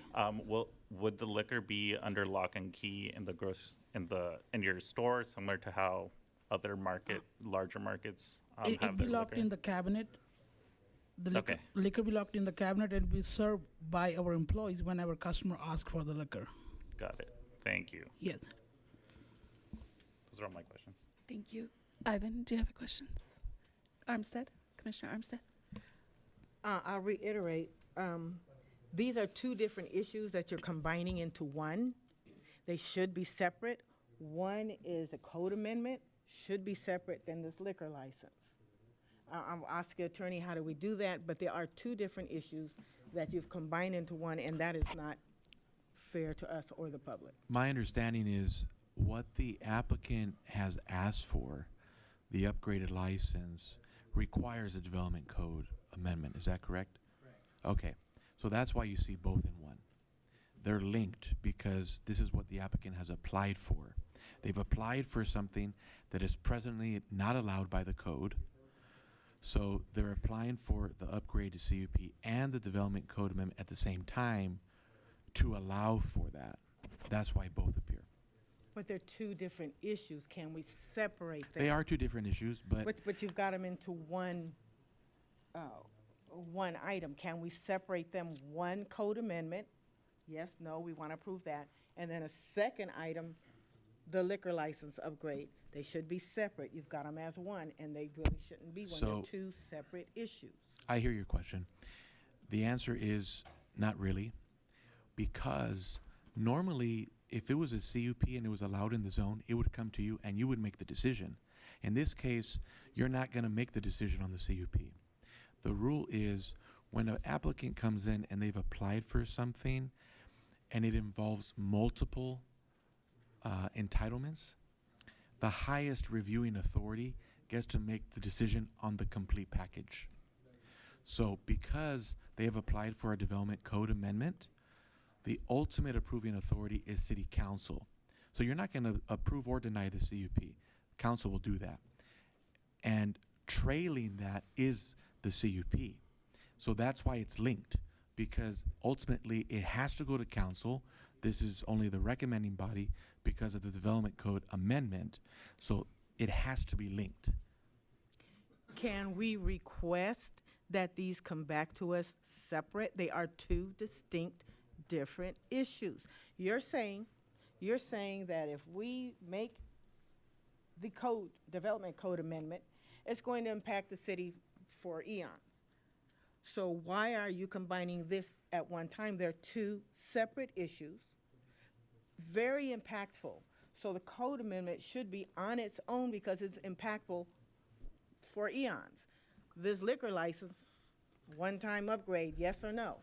So why did you combine them? The reason why, I'll repeat what I said, because you don't have the authority to make the decision on the CUP. That's why. Because the council, because of the development code amendment, they get to decide on the whole package. And your role as the commission right now is to just recommend on the development code amendment. That's it, the development code amendment. So can we recommend to the council that these be considered separately?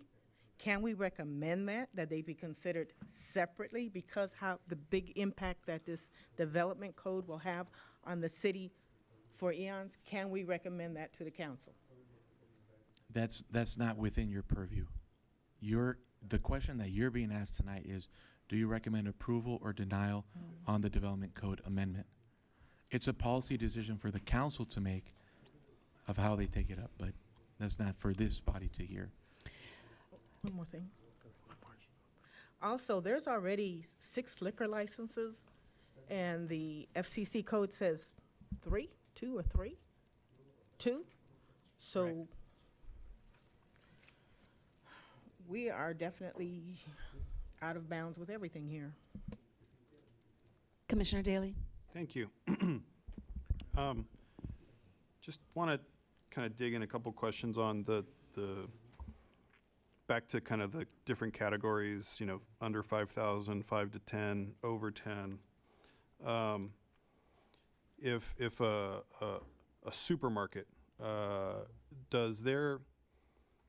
is there any, so the permit 21 is kind of the full suite, beer, wine, and spirits. 20 is just beer and wine. Correct.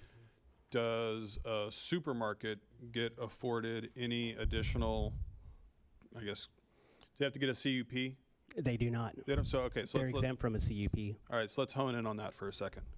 So we're looking at, and I think this kind of gets to Commissioner Armstead's point for a minute, is we're considering readjusting in the development code so that this existing facility would be categorized as a supermarket.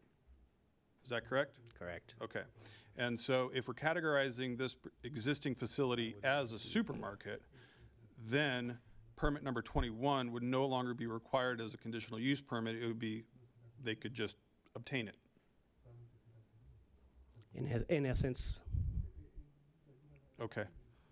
Okay.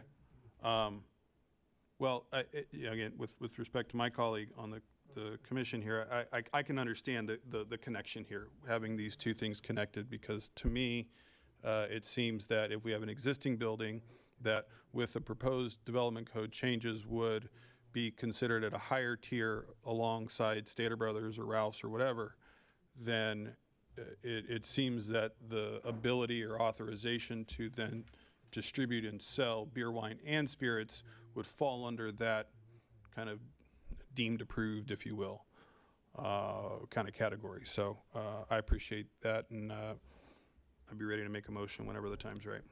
Yes, sir, you're welcome. Madam Chair, just a little bit of clarification to Commissioner Daly's question. Now, when it comes to supermarkets, they're allowed to do a type 21 And the reason it has been in my many years of experience in planning is because they just don't sell liquor. They sell food, they sell groceries, they sell stamps. They do all kinds of other stuff. Therefore, that percentage of alcohol sold is really not a significant portion of their business compared to a little store that you walk in and you see a glass full of beer and wine or whatever it is. So there is some kind of a grant of a little bit of privilege to those types of stores that sell food as a major component, and then the alcohol is just on the side, as opposed to with the smaller facilities where when you look at the ratio of what is being sold, food, or there are even places that don't even sell food, prepared food. They sell chewing gum and bubble gum and peanuts or whatever. So they sell more alcohol than a Ralph's or dollar store or whatever it is those places are called. Thank you. Thank you, Mr. Elliott. Hearing no further comments or questions, we'll go ahead and entertain a motion. I would like to make a motion that the Planning Commission adopt resolution number 2024-041, forwarding the recommendation to the mayor and city council recommending approval of the DCA. Madam Chair, just a second. Did we close the public hearing? We did not, thank you. At this time, I'd like to go ahead and close the public hearing and entertain. Sorry, Commissioner Garcia. No Yes. problem. Just Thank you, and entertain the motion by Commissioner Orlando Garcia. Thank you. Make a motion, the Planning Commission adopt resolution number 2024-041, forwarding the recommendation to the mayor and city council recommending approval for the DCA 24-03 and conditional use permit 23-04 based on the findings and facts. Sir, I Go will ahead. second that. call for the vote, please. Chair Sherrick, Yes. Vice Chair Quill, Yes. Commissioner Daly, Yes. Commissioner Lopez, Commissioner Ivan Garcia, Yes. Commissioner Flores, Yes. Commissioner Armstead, No. Commissioner Orlando Garcia. Yes. Thank you. Vote passes 6-2. Thank you for your time, Commissioners. I really appreciate you. Item number 5.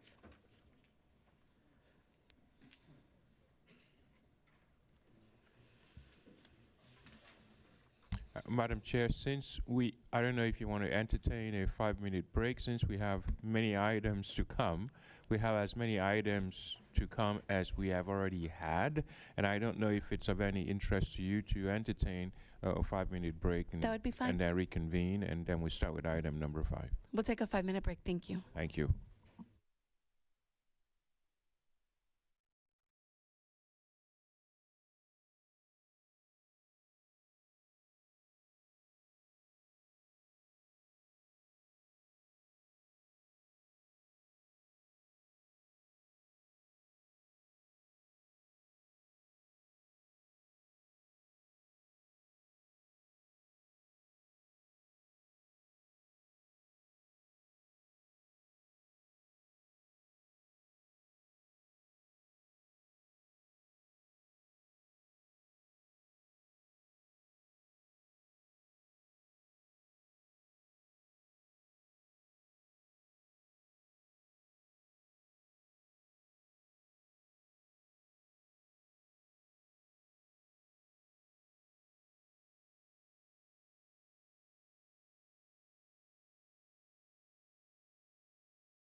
Good evening, everybody. Madam Chair, Commissioners. My name is Christian James Calasan, and before we begin with the project, I want to give you guys a quick background on what has transpired with this project over the past 4 months. This item was initially brought to you guys during August for Planning Commission. During that time, it was suggested by you all adding a takeout window to the project design to incorporate some beneficial to this residential homes that it's abutting to. During that time, staff recommended to continue the project for September Planning Commission. Before September's Planning Commission, the applicant and the team notified staff that they need additional time to determine whether this feature can be added to the site, which has asked us to continue the project once again for October's Planning Commission. Lastly, before going to October's Planning Commission, staff was notified yet again that the applicant and their team will be providing us the takeout window, but we'll need additional time to compose and draft up the architectural plans. Here we are tonight. I will be showcasing you guys the newest iteration of the project with the feature as per you guys' request. Item number 5 is conditional use permit 23-15. The proposed project is a restaurant with a drive-through located at 1208 West Highland Avenue in a cross-section of North Davidson Avenue. It is approximately 0.59 acres and is within Commercial General CG1 zone. Here's the aerial view of the site with the surrounding uses. The site was developed for an auto dealership, but it has been vacant for the past 2 years, and it's been deteriorating ever since. Surrounding the site are residential homes to the north, a mixture of commercial general and residential home to the east, and primarily commercial businesses down south. As you guys can tell, on the western side of the property, it is a state highway, which is I-215. Here we have our zoning map, and as you can see, it is within the Commercial General CG1 zone, and it does abut the residential suburban zone to the north, as mentioned. The zone does intend to allow the development of retail uses along major transportation corridors and intersections to service the needs of the residents. For the analysis, the project is approximately 1,263 square feet, and this will be a standalone drive-through facility with a takeout window. I apologize for the error on the presentation. It's not just going to be a drive-through, it will also include the takeout window as the feature that was pointed out and suggested by you all.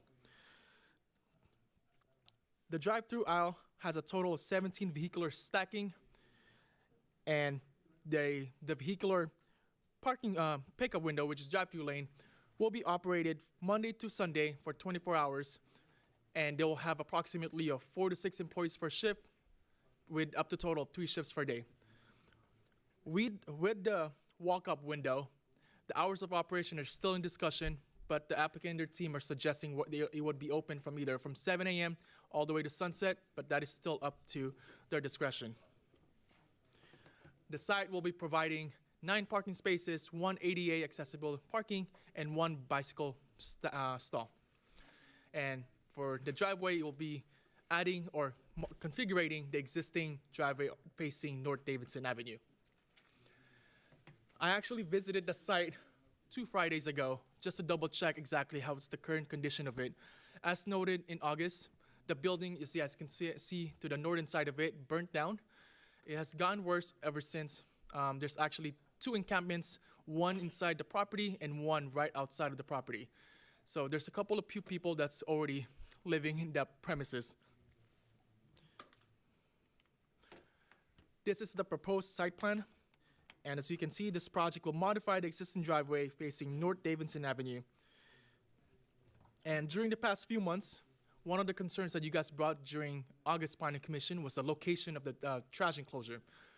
I did talk to Public Works, Integrated Waste, and BirdTech, and the location of the trash enclosure is what BirdTech has approved and suggested to begin with, and that is something that will be the best location for that site because of the irregular shape of the property. I did review the first iteration. The location of the trash enclosure was located on the back corner, right where the drive aisle is, and because of that, it was a bit difficult for BirdTech to pull in, and it will cause more and additional issues for the accessibility. As mentioned, they will provide 17 vehicular stacking on the drive-through lane and located behind the menu board, which the city requires 6 behind the menu board. The site will be keeping the existing 6-foot block wall on the northern side of the property that butts the residential homes, and it will incorporate shrubbery going along that area. And all of the standards that they're providing, they do meet for the commercial zone and drive-through restaurants. This is the floor plan. Nothing has changed except for 2 things. They have added the takeout window, which is on the northern side of the floor plan, and they will also be incorporating a 10-foot overhang where the takeout window to provide additional shading for the customers that is utilizing this feature. This design leans towards more modern look, as they wanted to provide a design that would visually be appealing for years to come. The proposed building has integrated a variation of finished panels, materials, and flat roofs design with fixed awnings. As noted, again, there will be additional overhang to provide suitable shading on site.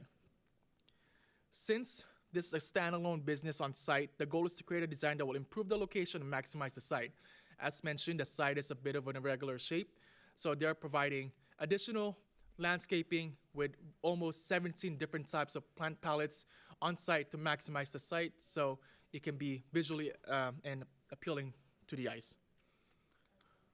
With that being said, staff's recommendation is for Planning Commission to adopt Resolution 2024-026, finding the project categorically exempt pursuant to Section 15303, new construction or conversion of small structures, and Section 15332, infill development projects in accordance with the California Environmental Quality Act, and approving conditional use permit 23-15 based on the findings of fact and subject to the recommended conditions of approval.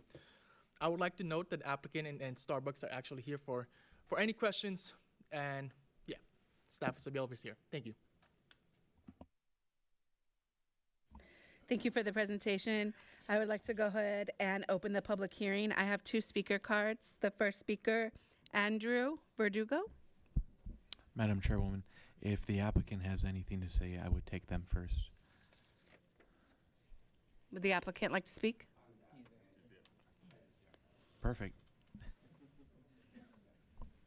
Yeah, we just want to say thank you for your time. We know it's been a long night. We appreciate you all. Last time we were here, your recommendation was to add that walk-up window. We went ahead and added that walk-up window, so we look forward to an approval. Thank you, everyone. Thomas. Is it Dresden? Driesen.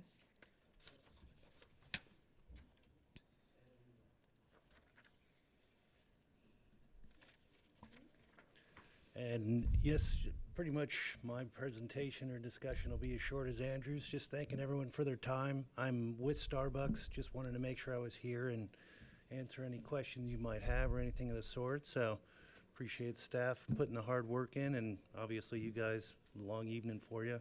So thank you for your time. If you have any questions, let me know. Any questions? Commissioner Daly. I thought I saw in here that this was going to be a 24-hour operation. It's not going to open as a 24-hour operation. We try to keep that option open. It'll open probably more of our standard time from the likes of 4:30 to 11. But if we're feeling that freeway traffic and everything is going to be captured and whatnot, then we might open it up for 24 hours. Really? Does Starbucks have other 24-hour operations? We do. Really? Yep. Across from the hospital. Well, that makes sense. Thank you. Of course. Any other comments or questions by Commissioner Lopez? Is Starbucks the only business that's going to be located in that triangle area? It will be a standalone business. There'll be a what? Yes, it will be a standalone business, and that will be the only business on that parcel. Okay, so the majority is Starbucks, and okay. Yes. I just wanted to make a comment. I wanted to thank staff and the applicant for hearing our comments and taking those back, and your time and efforts for that. Thanks. Our pleasure. Thank you. No other comments? I'd like to close the public hearing and entertain a motion. I'll motion to approve staff recommendations, resolution number 2024-026. Second. Chair Sherrick? Yes. Vice Chair Quill? Yes. Commissioner Daly? Yes. Commissioner Lopez? Yes. Commissioner Ivan Garcia? Yes. Commissioner Flores? Yes. Commissioner Armstead? Yes. Commissioner Orlando Garcia? Yes. Vote passes unanimously. Thank you. Item number Thank you. 6.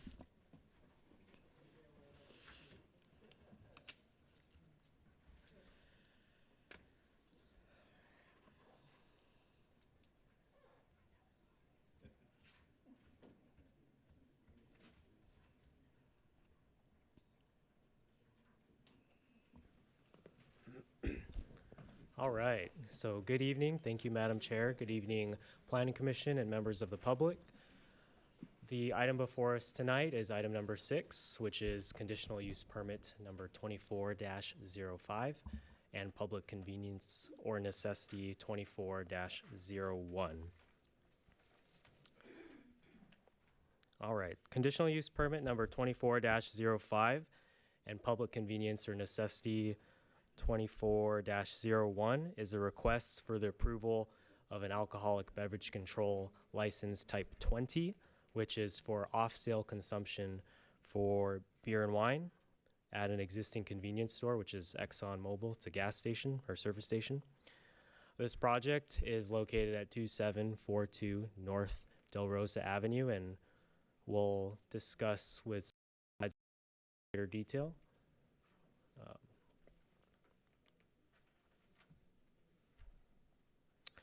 All right, so here's an aerial view of the site, again located at 2742 North Del Rosa Avenue. More specifically, this is at the northwest corner of Del Rosa Avenue and Date Street at the existing service station. Within the vicinity, there are primarily commercial and residential uses. Directly south of our subject site is another service station. Directly north is the Interstate 210 freeway. To the west is existing multifamily residential, and to your east is a vacant parcel. For reference purposes, the zone of the property is Commercial General 1, CG1, and it does follow suit for the general plan land use designation, which is also commercial. And of course, it corresponds with the appropriate and respective land uses as we talked about in the previous slide. And it's kind of cut out there on the, but anyways, here's our floor plan. The alcohol will be stored in that sort of purple shading towards the, I guess, north end of the floor plan there. It's accessible for patrons, customers, in the display cooler, and of course accessible for the employees for storage purposes and that sort of thing.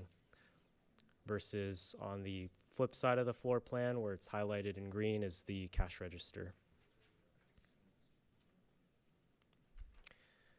Here's the existing site. This is looking northeast. And then some quick background information for you. This is within Census Tract 62.04. You can see we tried our best to kind of highlight and delineate the boundaries of this census tract. When we took some rough measurements, this is approximately about half a square mile. Per ABC, or Alcoholic Beverage Control, they do allow 3 off-sale establishments, and currently there are 4. As such, this tract is already over-concentrated. Below the exhibit are the list of the existing establishments. Now, if approved, this would put the total at 5 off-sale establishments, which is why with the conditional use permit, they are also asking for the public convenience and necessity finding. And as mentioned in this prior slide, we are asking for the public convenience or necessity finding due to the subject site already, or rather the census tract already being over-concentrated. That is an error right there of the second line. It is, again, Census Tract 62.04, not 45.11. Just wanted to point that out. But with the help of our police department, they ran statistics, they ran calls for service, and found that out of the 82 crimes reported within this reporting period, 0 of them had been alcohol related. However, as standard practice, the police department neither approves nor denies this project. That being said, the staff's recommendation is that the Planning Commission adopt resolution number 2024-036 and find that the project is categorically exempt per section 15301 existing facilities. There's no development or anything attached with this project. It's simply just for the sales of alcohol, and approve conditional use permit 24-05 and public convenience or necessity finding 24-01 subject to the conditions of approval. And as we close, we did properly notice this project in preparation for tonight's hearing. Staff has been monitoring the emails and the phone calls up until now. I haven't received any public comment. And so that being said, myself, city staff, as well as the applicant and a representative are here for any questions you may have. Thank you. Thank you. At this time, I'd like to open the public hearing, and we have the applicant's representative who would like to speak. Michael Sayas. Thank you. Let's go ahead and do that. Okay. Please raise your right hand. Do you solemnly affirm that the testimony you're about to give before the body will be the truth, the whole truth, and nothing but the truth? If so, please say I do. I do. Good evening, Madam Chair, honorable members of the Planning Commission. Try to make this short. Is your mic on? That's going to be the bottom one there. Thank you. I'm loud usually, so I'll try to make this short as I can, but obviously here to answer any questions. We started this process back in 2022. And we have gotten here through working with George and his predecessor, I think, before, and with the city in a whole. I am a resident ABC expert, so if there's any ABC questions that you folks have, I can certainly help with that. We have read the conditions of approval, and my client who's here, Mr. Kumar, will adhere to those conditions with biblical devotion. We've gone through each and every one of those conditions, so we know what they are. Mr. Kumar has been at this location for 20 years. He's been at this location and owns many other stores throughout, and many other stations throughout the state of California. You know, there are some discrepancies in the staff report, which I don't think are a big deal unless there's a shift to the place that we are hoping to avoid and if we get approval. But I wanted to talk about one thing, over-concentration. I've now been doing this 23 years. I do not know if I've ever filed an application out of the thousands that I filed that the area isn't over-concentrated.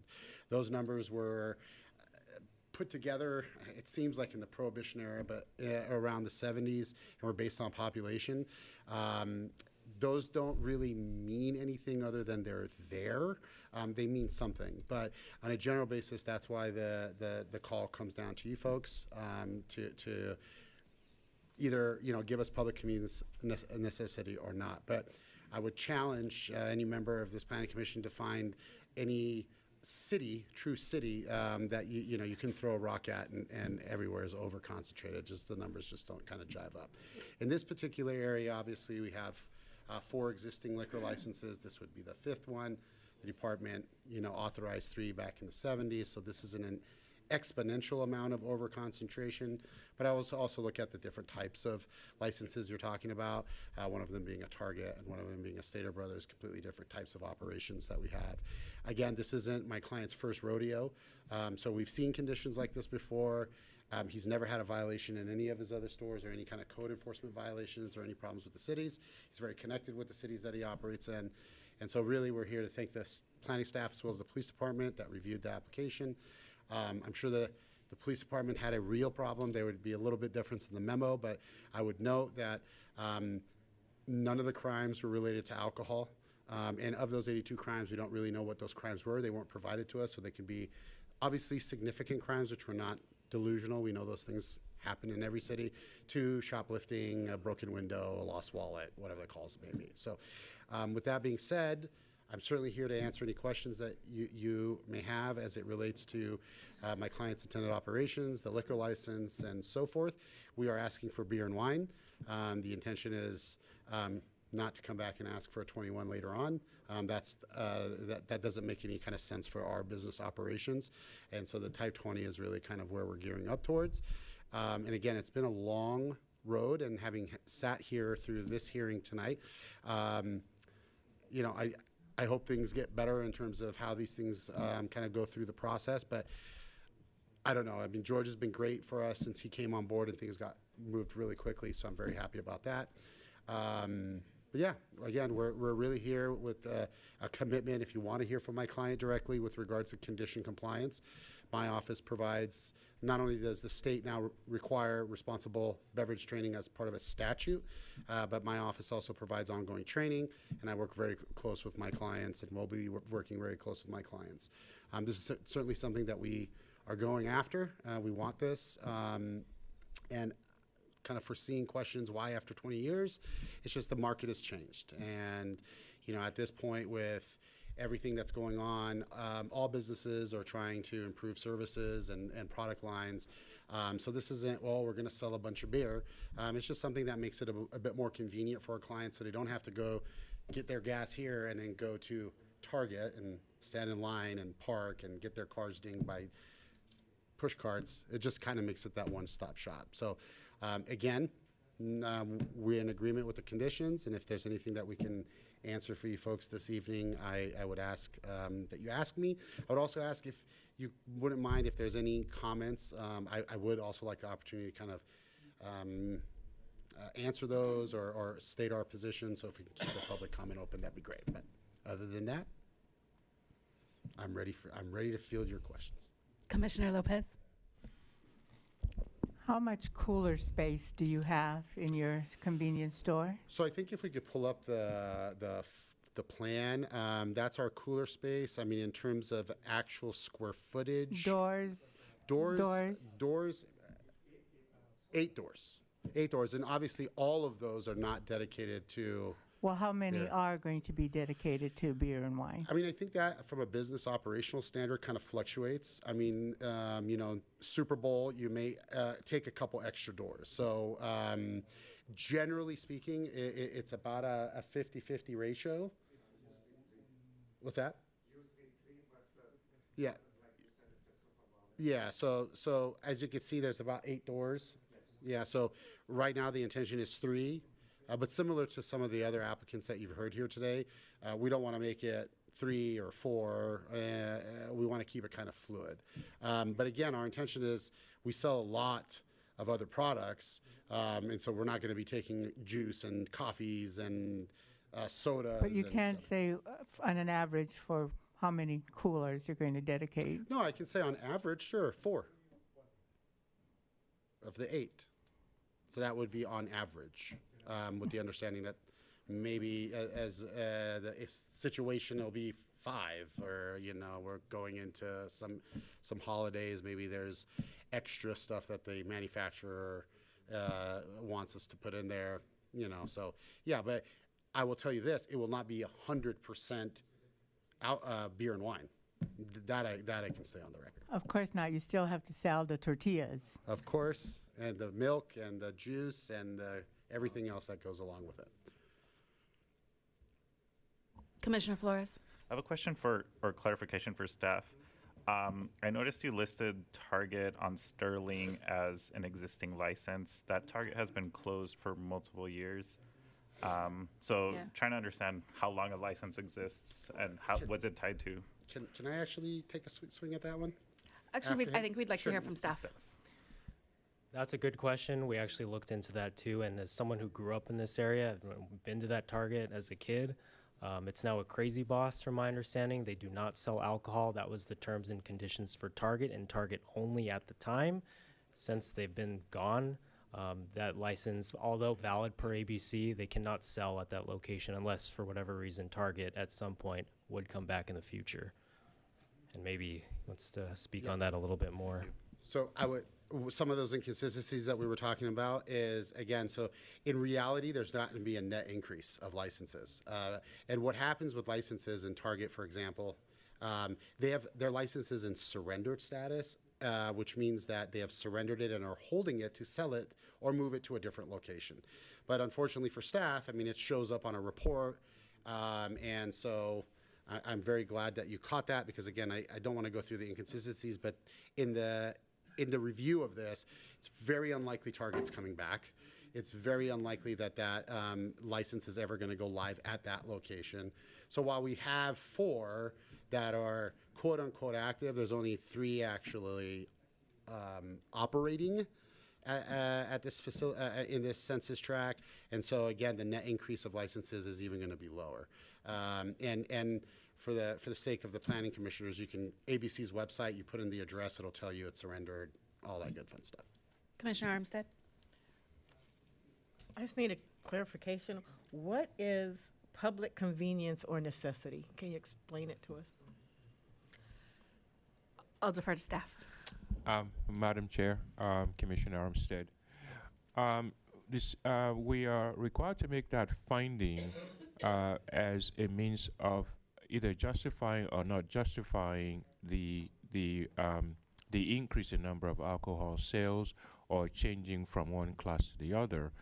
And what public convenience and necessity does is really to make an assessment of why is this a benefit or not to the community in general. So that's just a kind of a general description of what it really is.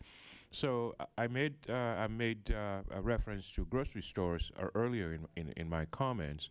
When it comes to grocery stores, you can make a justification that grocery stores offer more services rather than just grab a beer and leave. You sell meat, you sell vegetables, they sell household items, etc., etc.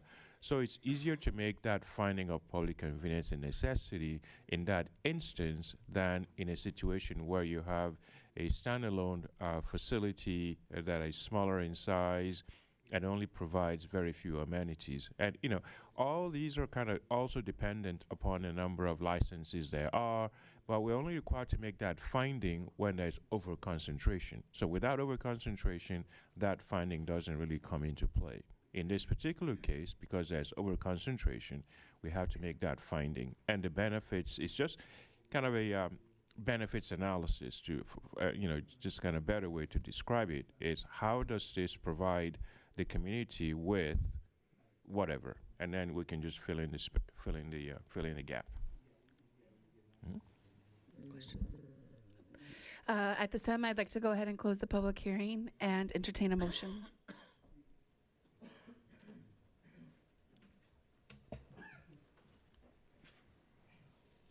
I'll make that motion. I'd like to make a motion that the Planning Commission adopt resolution number 2024-036, approving conditional use permit 24-05 and public convenience or necessity 24-01 based on the findings of facts and subject to recommended conditions of approval, and finding the project is subject to a categorical exemption under the California Environmental Quality Act. I'll second. I think the resolution is 026. 36. Oh, my apologies. Oh, that was the past resolution, right? Thank you. 036. Sorry about that, Commissioner Daly. And we have a second by Commissioner Orlando Garcia. Chair Sherrick? Yes. Vice Chair Quill? Yes. Commissioner Daly? Yes. Commissioner Lopez? No. Commissioner Ivan Garcia? Yes. Commissioner Flores? Yes. Commissioner Armstead? No. Commissioner Orlando Garcia? Yes. Vote passes 6-2. Thank you, folks. Thank you. Item number 7.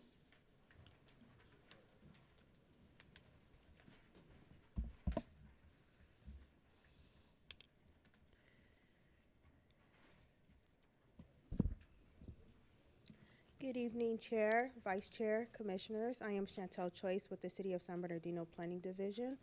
Item number 7 is conditional use permit 24-14. Conditional use permit 24-14 is a recommendation to develop, establish, and operate a restaurant with drive-through, which will be known as Salad and Go. The restaurant will be located on a parcel containing approximately 1.23 acres on the south side of East Hospitality Lane, west of South Tippecanoe Avenue, within the Commercial Regional 3 Zone and Transit Overlay District. Here we have our zoning map, which shows our project site. It's within the Commercial Regional 3 Zone, which is intended for commercial uses such as professional offices, retail, restaurants, and hotels and motels. As you can see that the surrounding properties to the north, east, south, and west is also within the Commercial Regional 3 Zone. Here we have our aerial map. The project site is currently vacant. The parcels to the north, that's where a new Quick Quack will be built. The parcel to the south is an existing existing hotel. And the parcel to the west is currently developed, even though it's showing as vacant, is currently developed with a new Dutch Bros.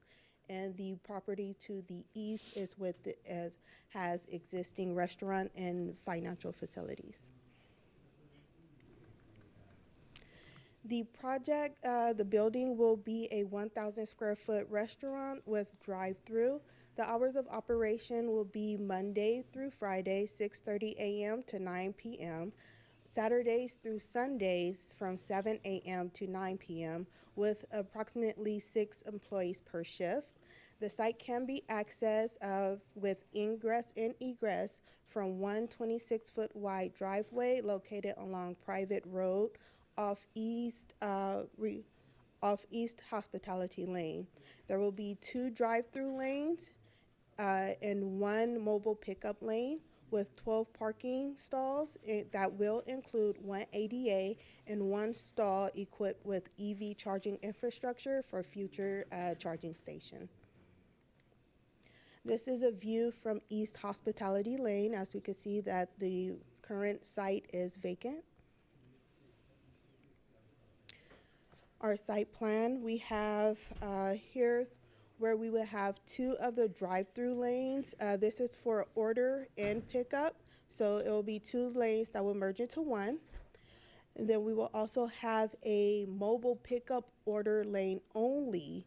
So this is for those that have purchased their food online and just come to quickly pick it up. We have our parking stalls that are shown right over here. We have our ADA, and also we have parking along the south side of the property with our trash enclosure. The site will provide various plants and trees just to enhance the look of the site. Here we have our elevations. It will be the elevations will include a mixture of different types of textured materials. It will be, we have the brick, also the stucco, and the wood siding. The canopies will be painted to match the signature green in their logo and signs. Here we have our west and east elevation. Staff recommends that the Planning Commission adopt resolution number 2024-043, finding the project categorically exempt pursuant to section 15303, new construction or conversion of small structures, in accordance with the California Environmental Quality Act, and improving conditional use permit 24-14 based on the findings of fact and subject to the recommended conditions of approval. That concludes staff presentation. The applicant is here and they would like to provide their own presentation as well. Thank you. Thank you. I'll go ahead and open the public hearing and hear from the applicant.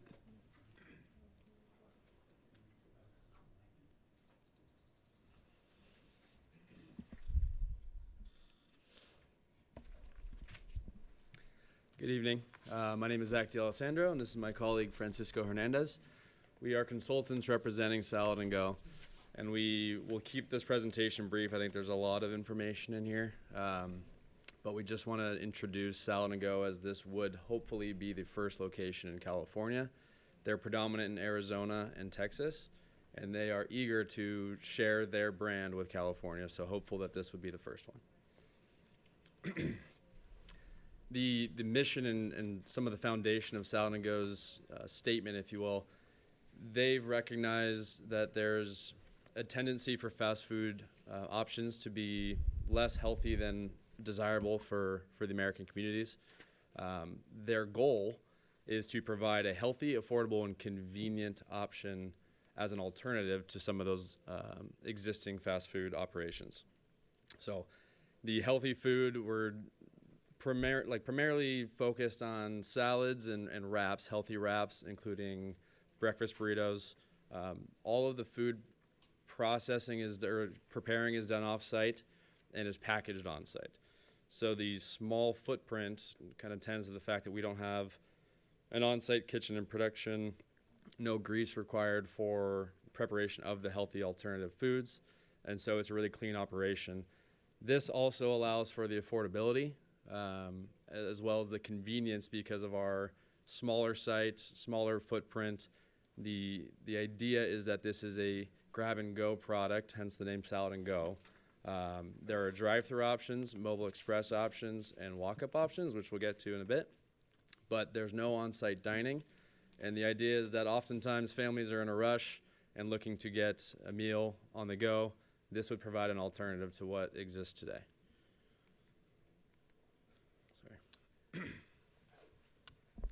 And yep, as stated before, currently there are 130 Salad & Go's primarily in the Texas and Arizona region, and hoping to expand, California being a crucial part of that expansion, and hopefully San Bernardino can be included as a part of that. And we could go on to the next. And Salad & Go really focuses on trying to give back to the local community specifically. As you can see there with the numbers, approximately 200,000 fresh salads are donated to partners amongst the community that they're in. Part of their quarterly campaigns, as you can see that number up there, is given to local organizations like Feeding America and No Kid Hungry. And so kind of cohesive with their statement of bringing affordable fresh food to families, also to those in need as well. And yeah, this is just some additional information about volunteering that is done amongst the Salad & Go team. And so yeah, they serve their local chapters and collect those funds to have a direct impact on those communities, as shown below. Sorry, I mentioned that there were a couple of additional slides here, and happy to answer any questions about any of the slides in this, but wanted to be mindful of time.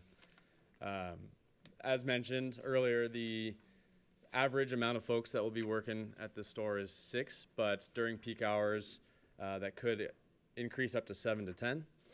But I think often there will be roughly 6, and that the parking provided on the site plan accounts for that, as well as folks that would like to visit the site, exit their vehicle, and utilize the walk-up window. This is kind of a breakdown of the data that Salad & Go has received and seen over the years in the other markets. The morning time is frequented, but lunch is really where we see a lot of folks that visit the store. And then evening on the way home from work, we also see a decent amount, but we have seen some uptick in the morning and evening, so we're hoping for I guess the increased community input and excitement about the new brand in town to serve that all day during the operation hours. And part of the decision to utilize the small site with a dual drive-through is to provide for the capacity to do so. I think there you go. Yeah, and I think a thing that's a little more unique to Salad & Go is kind of how the building is orientated, and for this mobile express drive-through, which as you can see, you do pre-order through the app, you pay, so everything is done on there. And they typically, they have dynamic staggering that is about 5 to 10 minutes, so there won't be any queuing that is done within the mobile express. That's all done through the typical drive-through. and the typical transaction is 20 to 30 seconds, so it's very quick. It's you go, you say your name, and then they provide you, and you're on your way out. And so, as you can see, that's kind of the long drive-through to accommodate the parking around there. And this is typically, they found that it's about 15 to 20% of their business. So again, just as a means to be fast, quick, and provide convenient food for the residents. And then again, something that is also important is if you don't want to be in your car is to have a walk-up window as an alternative. There will be a canopy provided so that the customers, for if it's very hot, rainy, will have protection from those elements, and again have the opportunity to wait and then pick up at this walk-up window. Yeah, I think that's it as far as the presentation. I do want to offer a chance to answer any questions. I know the brand is new. Salad & Go is extremely excited to share their brand with California and hopeful that their flagship California store might be in San Bernardino. Hope you're excited as well, and we're open to any questions you may have. Any questions or comments by the commission? I just had a question or comment. Wanted to comment, I think I tried a Salad & Go in Mexico. Do you guys have branches in Mexicali? But that one was a dine-in. Unfortunately, this one is not, but the salad was pretty good. Yeah, well, I'm happy to hear about that experience. I'm not sure that we do. I can confirm. I wasn't aware of, and none that we've worked on have been in Mexico, but I can check into that for sure. And then where was your restaurant founded, or where did it start? I was just curious. Arizona is the founded headquarter. They recently have changed their headquarters to Texas. Those are the two primary states that they operate in now, but they're eager and looking to expand both in the southeast and the west, thinking that this is a market that they might perform well in and have an option to provide a healthy alternative to existing options. And then just one other question. I had another comment after this. So for the pull-up, if I ordered to go, because it has like a little U-shaped drive-through, if you will, if you guys are backed up or busy, does the vehicle like pull up to the stop sign, or how do you guys handle? Is that for the Mobile Express or the drive-through? I'm sorry, the Mobile Express. Yeah. So the Mobile Express through the app, it gives you the arrival time. So that's something that would be sort of your ordering ahead. Yeah, we can see kind of the clear white portion in the middle. Oh, there's This one right here? Perfect. Yeah, so that right there would be the entrance to the Mobile Express. The operations are, you would decide, I would like an order within the next 30 to an hour, and it will give you the time to show up, and those are kind of parceled out in 10-minute windows so that we don't have an issue of too many folks showing up at once. If someone's in the area and they show up early and it says, we'll have your order ready at 1:45, and they're there at 1:30, they would be able to utilize the parking and or walk around the site and check in on their order. But the app kind of dictates the queuing for the Mobile Express portion. And they found through data analysis with their 130 stores that this has been working like pretty efficiently and has been going through, and they haven't had any issues with queuing specific to the mobile pickup. Thank you. Looking forward to tasting your guys' salad. And I just wanted to make a comment to the staff. Give yourselves a pat on the back. Really appreciate you guys' economic development, reaching out to different restaurants, and keep them coming, please. Thank you. We're eager to get going. Yeah, we're eager to go on. The hope would be this would be a 2025 open and would be the first in California, like I mentioned. So yeah, we're working to do as much as we can. I had Casey Daly first, and then I'll come back to you. Is that okay? Commissioner Daly. Thank you. I'll just to say I was initially a little apprehensive at another drive-through, particularly one coming in a transit overlay district, but I applaud the fact that it's a healthy option. I'm a big fan of something other than deep fried, nothing against deep fried everything, but something other than deep fried everything. So thank you. Vice Chair Quill. Thank you, and I would like to compliment you for bringing this to San Bernardino, an opportunity to, start here in California. Do I understand there's no walk-up window or there's no outside dining?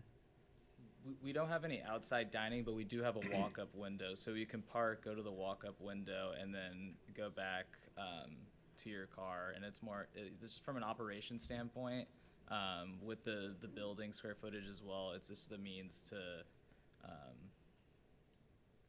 it's just more for kind of walking up and then either hanging around on different existing tenants or parcels or just going back to their homes. Okay, thank you. I'm gonna go to Commissioner Orlando.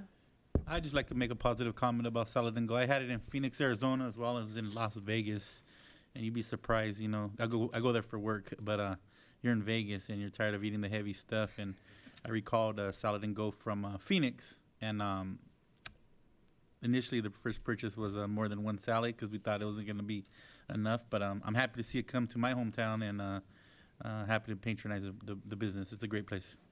Wonderful. Happy to hear that. And sorry, I had one more question. Do other locations have dine-ins as well, or is it typical just for drive-through and Not in mobile? the States, and I'm curious to look into the Mexico option, but the business model and idea is to just offer this as kind of a convenient grab and go, understanding that many Americans are often in a rush and trying to get a quick option for food and be on their way. Due to the small site, typically in a small building footprint, that's kind of the focus of the business model. So no locations, at least in the recent development, to our knowledge, have any dine-in options, and that's something they're steering away from. Thank you. Any other questions by comments or commission? No. I'd like to close the public hearing and entertain a motion. Thank you. Thank you. I'll motion to approve staff recommendation resolution 2024-043. Is there a second? I'll second that. Thank you. Chair Sherrick, Yes. Vice Chair Quill, Yes. Commissioner Daly, Yes. Commissioner Lopez, Yes. Commissioner Ivan Garcia, Yes. Commissioner Flores, Yes. Commissioner Armstead, Yes. Commissioner Orlando Garcia. Yes. Vote passes unanimously. Thank you. Item number 8.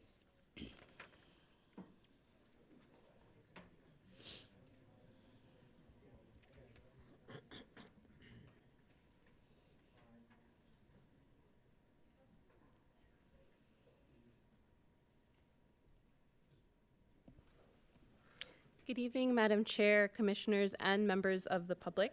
I am Angeline Mendoza, and I will be presenting Item 8, Extension of Time 24-05 for Conditional Use Permit 22-04.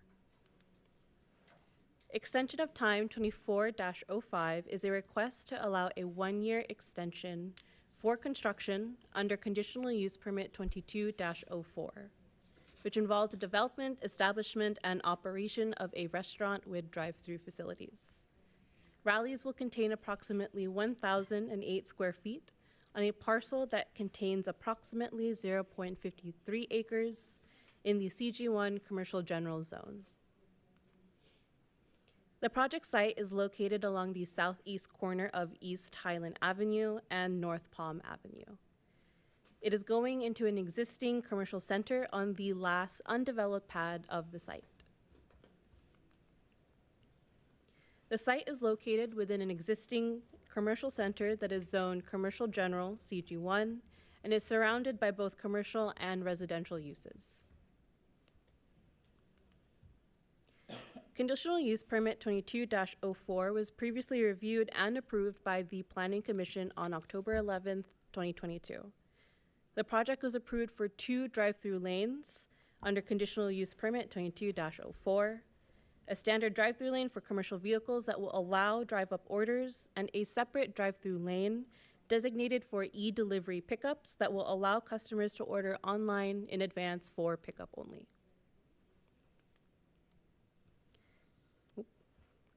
This request is for an extension of time, merely gives the applicant team a one-year extension to begin construction. This project fits into the context of existing site conditions and will operate within the approved conditions from Conditional Use Permit 22-04. The subject building and its architecture were approved in the previous conditional use permit 22-04, and this extension of time would allow the applicant team 1 additional year to commence construction. The approved landscaping from the 2022 conditional use permit will be established and installed during its construction. Existing site conditions were confirmed by a site visit earlier this month, which you can see here in the photo in front of you. Checkers and Rallies LLC operate Checkers and Rallies restaurants throughout the United States as a drive-through chain franchise. And so they do share aesthetics that were approved through conditional use permit 22-04. Staff recommends that the Planning Commission adopt resolution number 2024-044, finding that the categorical exemption found on October 11th, 2022, with the original approval still holds, and approving extension of time 24-05 for conditional use permit 22-04 based on the findings of fact and is subject to the recommended conditions of approval. This project was properly noticed in preparation of the hearing tonight, and staff at this moment has not received any public comment. The applicant had some scheduling issues, but they have reviewed the conditions. Oh, I retract that. The applicant is here for any questions that you may have in addition to staff. Thank you. At this time, I'll go ahead and open the public hearing and call the applicant. Do you want to speak, or is it only if we have questions and comments?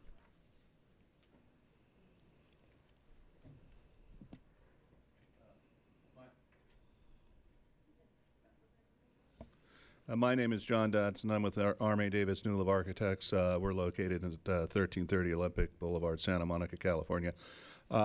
No, we have nothing to add, just if there's any questions you had on the project. Any questions by the commission? I had a couple of questions.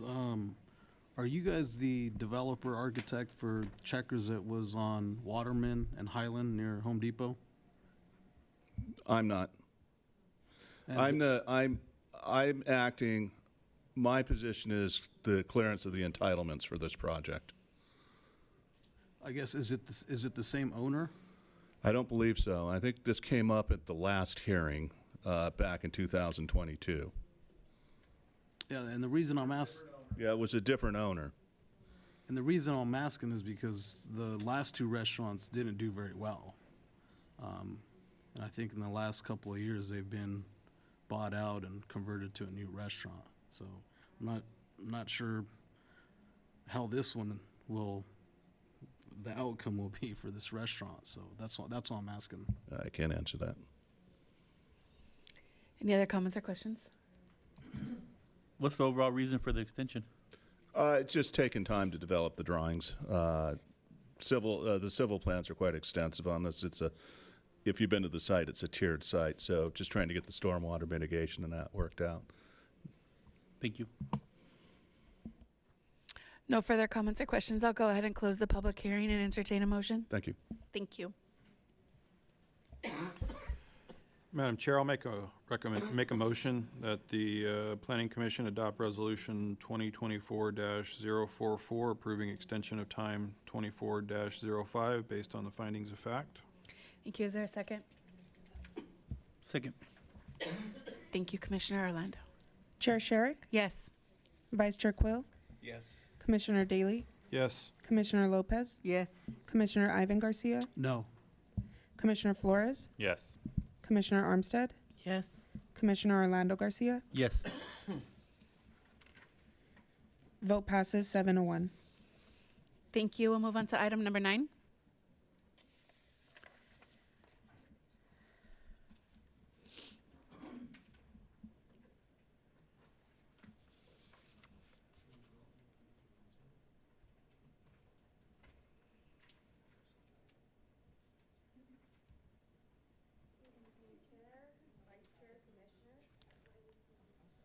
Good evening, Chair, Vice Chair, Commissioners. Item number 9 is subdivision 23-04, tentative track map 20359. Subdivision 23-04 is for the subdividing of one parcel into 5 single-family lots. The parcel is located on 1.42 acres of land located on the northeast corner of West 27th Street and North D Street within the residential suburban zone.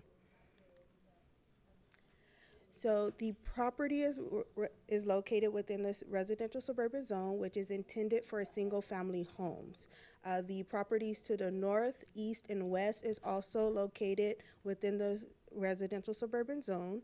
The property to the south is located within public facilities. So our aerial map shows the property is currently vacant. The properties to the north, the west, and the east is also developed with single-family homes. The properties to the south is currently a cemetery.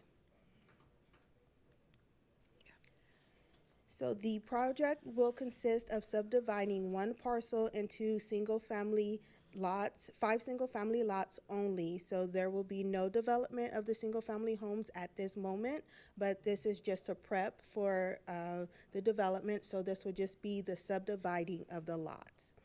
The property will have ingress and egress access from a private street off North D Street. The lot sizes will range from 7,748 square feet to 13,688 square feet. This is the project site, viewing it from North D Street. So this will be the tentative tract map. As you can see, there will be 5 lots. Lot A will be the private street, so that will be privately owned. Staff recommends that the Planning Commission adopt resolution number 2024-046, finding the project categorically exempt pursuant to section 15332 infill development projects in accordance with the California Environmental Quality Act and in approving subdivision 23-04 tentative tract map 20359 based on the findings of facts and subject to the recommended conditions of approval. And that concludes staff presentation. Thank you. I'll go ahead and open the public hearing. I have 2 speaker slips. One listed as the owner of the property. Forgive my pronunciation. Dionysus Viejos? Dionisha. Would you like to speak?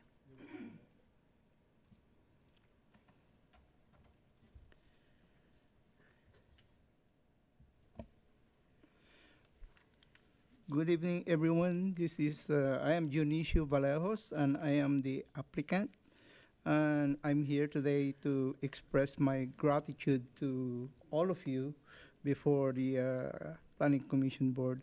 And I want to thank also my planner because after almost 5 long years, I am finally seeing the light at the end of the tunnel in building this project, but I know that this will just become the beginning of the long range because I don't know the end of that property is actually I already built one of the houses and it took me over 3 years to build it. So I don't know how much longer I get to build this one again, but I hope that you will approve my request so that I could move forward with the project and hopefully it will be a little faster than the first project. Thank you everyone. Thank you. John Schlolenberger. Good evening, John Schollenberger. I'm the president of Arrowview Neighborhood Association. This project is in Arrowview. And I wanted to just come and give you some feedback about this project. The community is excited about it. This lot, the previous owners were the diocese, and they were very negligent with that property. They would let that grass grow about this high, and it was continually a fire hazard. When this gentleman acquired this property, he has kept weed abatement continually. The community is grateful that he took this over. The house that he just spoke about, that it took him all that time to build, the flagship house that he has there, it's beautiful. It's wonderful. And it's drought resistant, energy efficient, well run. And we're so happy that he's a part of our community. And we're absolutely in favor of what he's doing. But his objective is to provide quality care for elderly people. And it's a much needed thing too in our community, that our elderly get the proper care that they need. And I just wanted to say, please, on behalf, and not only this, with this project going, I'm a little concerned that it took this long for him to go through the first building. I think we can do better downtown as far as, cutting through some of that red tape, and he's where he's supposed to be with his checkbook, and I think that we as a city need to be on time as he is. So with that, and not only that, once he gets this underway, it's going to just improve Arrowview, and it's going to increase property values, and it's going to better our community. And they'll be respectful of Campo Santo Cemetery that's next to it. It's historic. So appreciate you guys listening, and thank you very much. Thank you. Any comments or questions by the commission? Commissioner Daly? Thank you. This is a question for staff. So the request to subdivide the minimum, so the smallest lot size, is this right? The smallest lot size will be 7,200 square feet? The smallest lot size will be, let me just go through my notes. 77. I believe it's 7,748 square feet will be the smallest. Okay, cool. Yes. I just was wanting to check to make sure that we're not inadvertently creating a lot size that's smaller than what our minimum lot size requirements are. Yes, so for the residential suburban zone, the minimum lot size is 72, so they're over. Gotcha. Yes. Cool. Thank you. Any other comments? Commissioner Armstead? Just just curious, are these for sale or rentals? Just curious.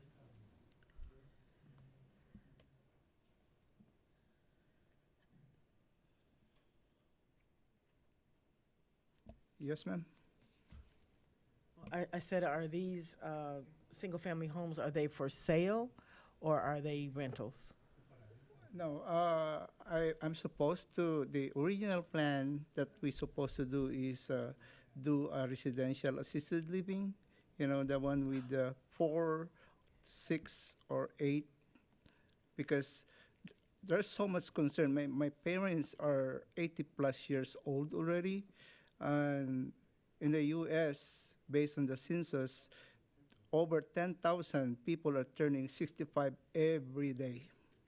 And that is one of the things that I want to, to help out. And as a disabled veteran, I actually planning to do the 2 houses as a housing for homeless veterans, if that will,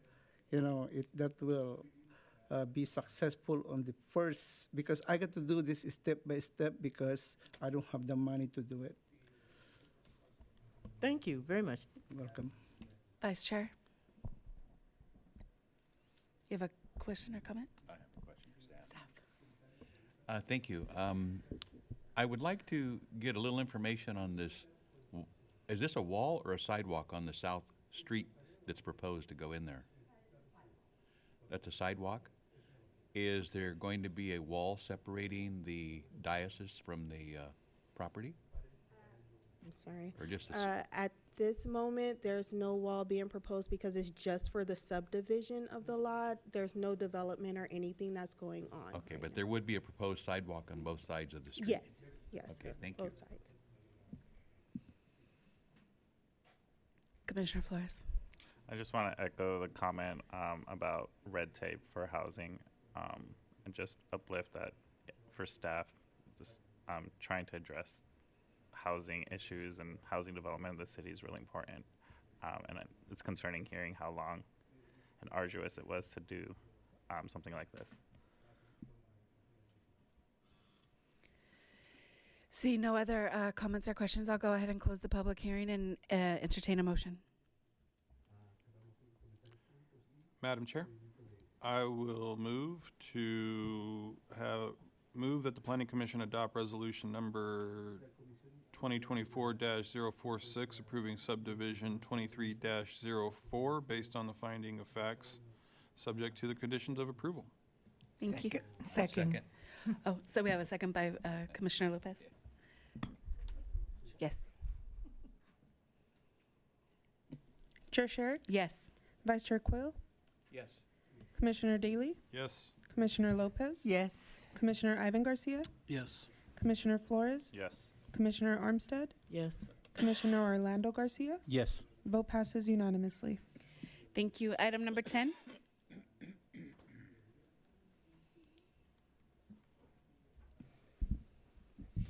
All right. Our final item for the evening, everyone. We made it. Item number 10 tonight is Development Code Amendment 2404. This is regarding our accessory dwelling unit ordinance. This is a very quick one, so I won't try to take up too much time, but just a little background on the ordinance. Back in May 2021 was when we adopted our current ADU regulations. This was all based off of the state law that had been adopted into the end of the year prior. In December of 22, we then did an update to them based off some changes in state legislation, providing some additional incentives and other things to further development. And then now here we are 2 years later. The legislature has adopted 2 additional bills that further change some of state law. And as they're wont to do, the bills are written where we have to make these changes and our ordinance must be in compliance before January 1 of the coming year. Otherwise, the entire ordinance is null and void. So here we are kind of doing our push here to get this all wrapped up. The 2 different bills that we have, they're very minor technical changes. So nothing it's really more just text, nothing that should affect us too much day to day. But just to go through them, first one, AB 2533. In the regulations right now, there is a restriction where the cities are prohibited from requiring replacement parking if parking has to be removed or converted to facilitate ADU development. Easy example, you have a garage, you convert it to another unit, city cannot require that you replace that garage. There have been some call-outs on this in the past. It's convert or remove a garage, a carport, or any other covered parking. This bill simply expands that to also now include uncovered parking. So, you have a other slab where you could park your vehicles. If that area gets now eliminated to develop an ADU, we couldn't require that you replace that space. Doesn't functionally change what we've already been enforcing, just expands that standard a little bit. The next one, SB 1211. There's a few things on here. This also touches on the removal of the uncovered parking spaces. It establishes a definition for livable space, and that's all spelled out in I don't have it on the slide here, but it is in the exhibit that was attached with the packet. Livable space is referenced in the current ordinance and in the current state law. There's just been more of a general understanding of what it is. It's really talking about the actual habitable conditioned space. They just now put an official definition within the regulations just to get rid of any hint of ambiguity. And then the major change in this one, ADU laws, we may remember, does allow for development on multifamily properties. There's 2 instances on the multifamily currently, how you can do them. One is converting existing space that is not currently livable. Usually that's the parking areas.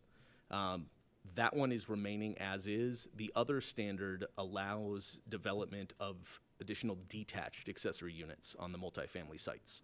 Current law, up until December 31st of this year, allows a maximum of 2. Doesn't matter how big the property is. It could be 2 units and you can build 2. It could be 100 units. You can still only build 2 detached. This is now expanding that. It's going to allow up to 8 detached ADUs. And those are detached just from the multifamily buildings, not necessarily from each other. So up to 8, but with the caveat that the number you develop cannot exceed how many units are on the property right now. So if you have a 4-unit property, you could build up to 4. If you have a 20-unit property, you could build only up to 8. So as long as it never tips the scale beyond what's already on the site. That's really it as far as the changes. Like I said, it's very, very targeted, very specific, but ultimately not something that's going to affect us too much day to day. With that, just jump to our recommendation. As noted, we are on a time crunch on this. We do need to get it in front of the council before January, so we are anticipating bringing this forward at the second meeting in December, based off of your action this evening.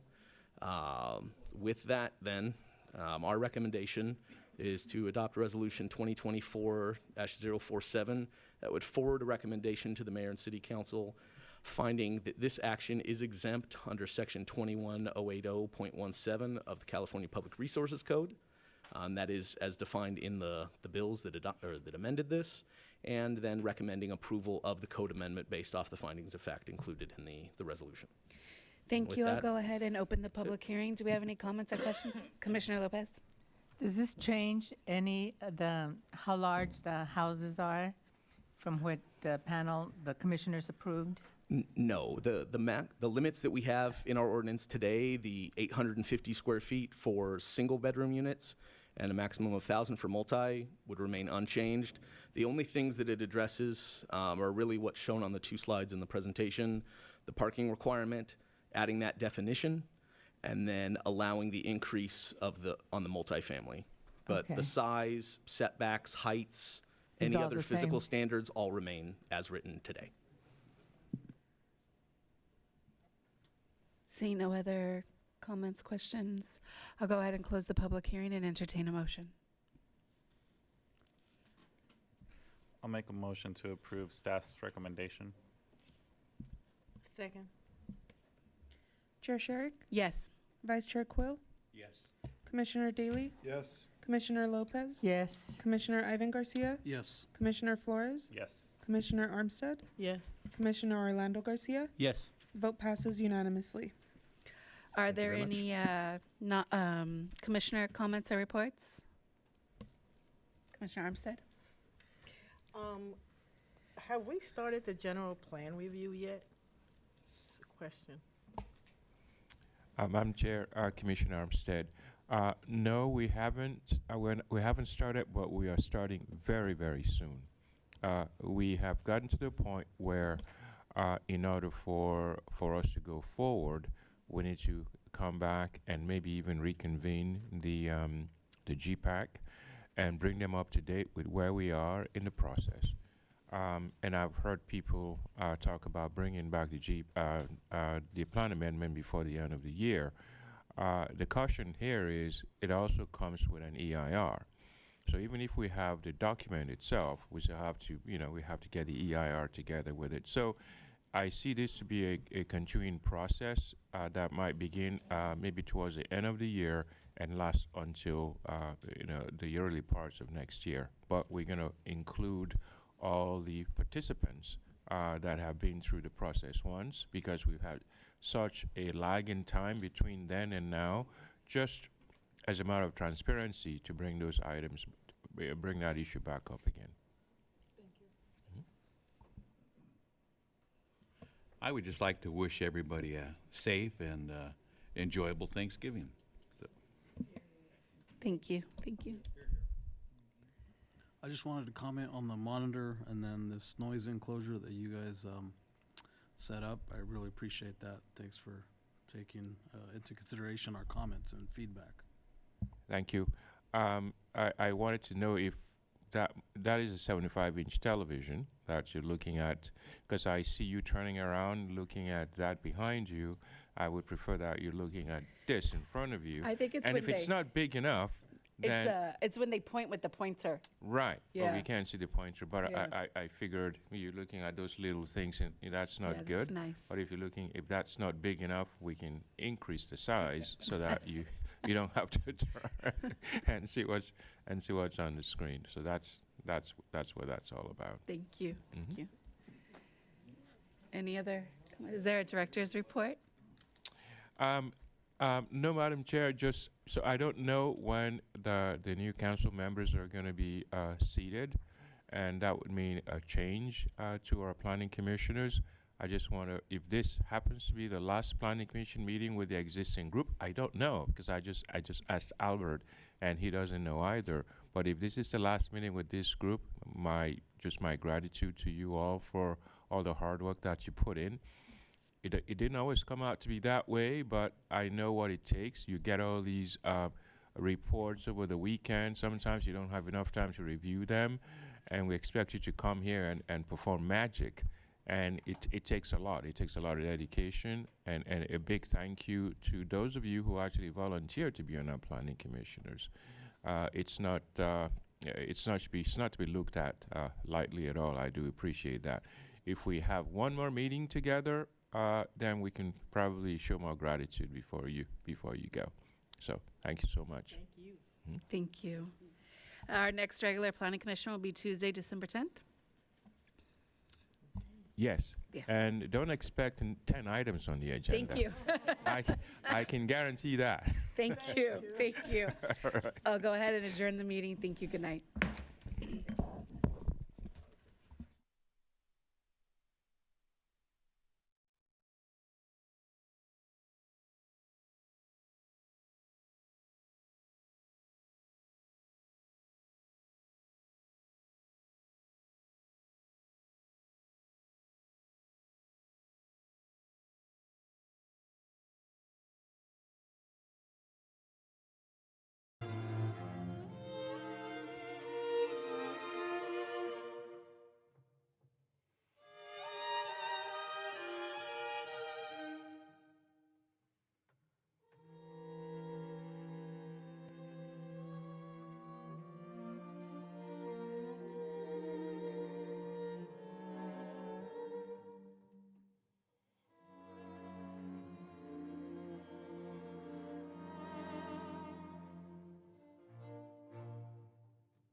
Mm-hmm.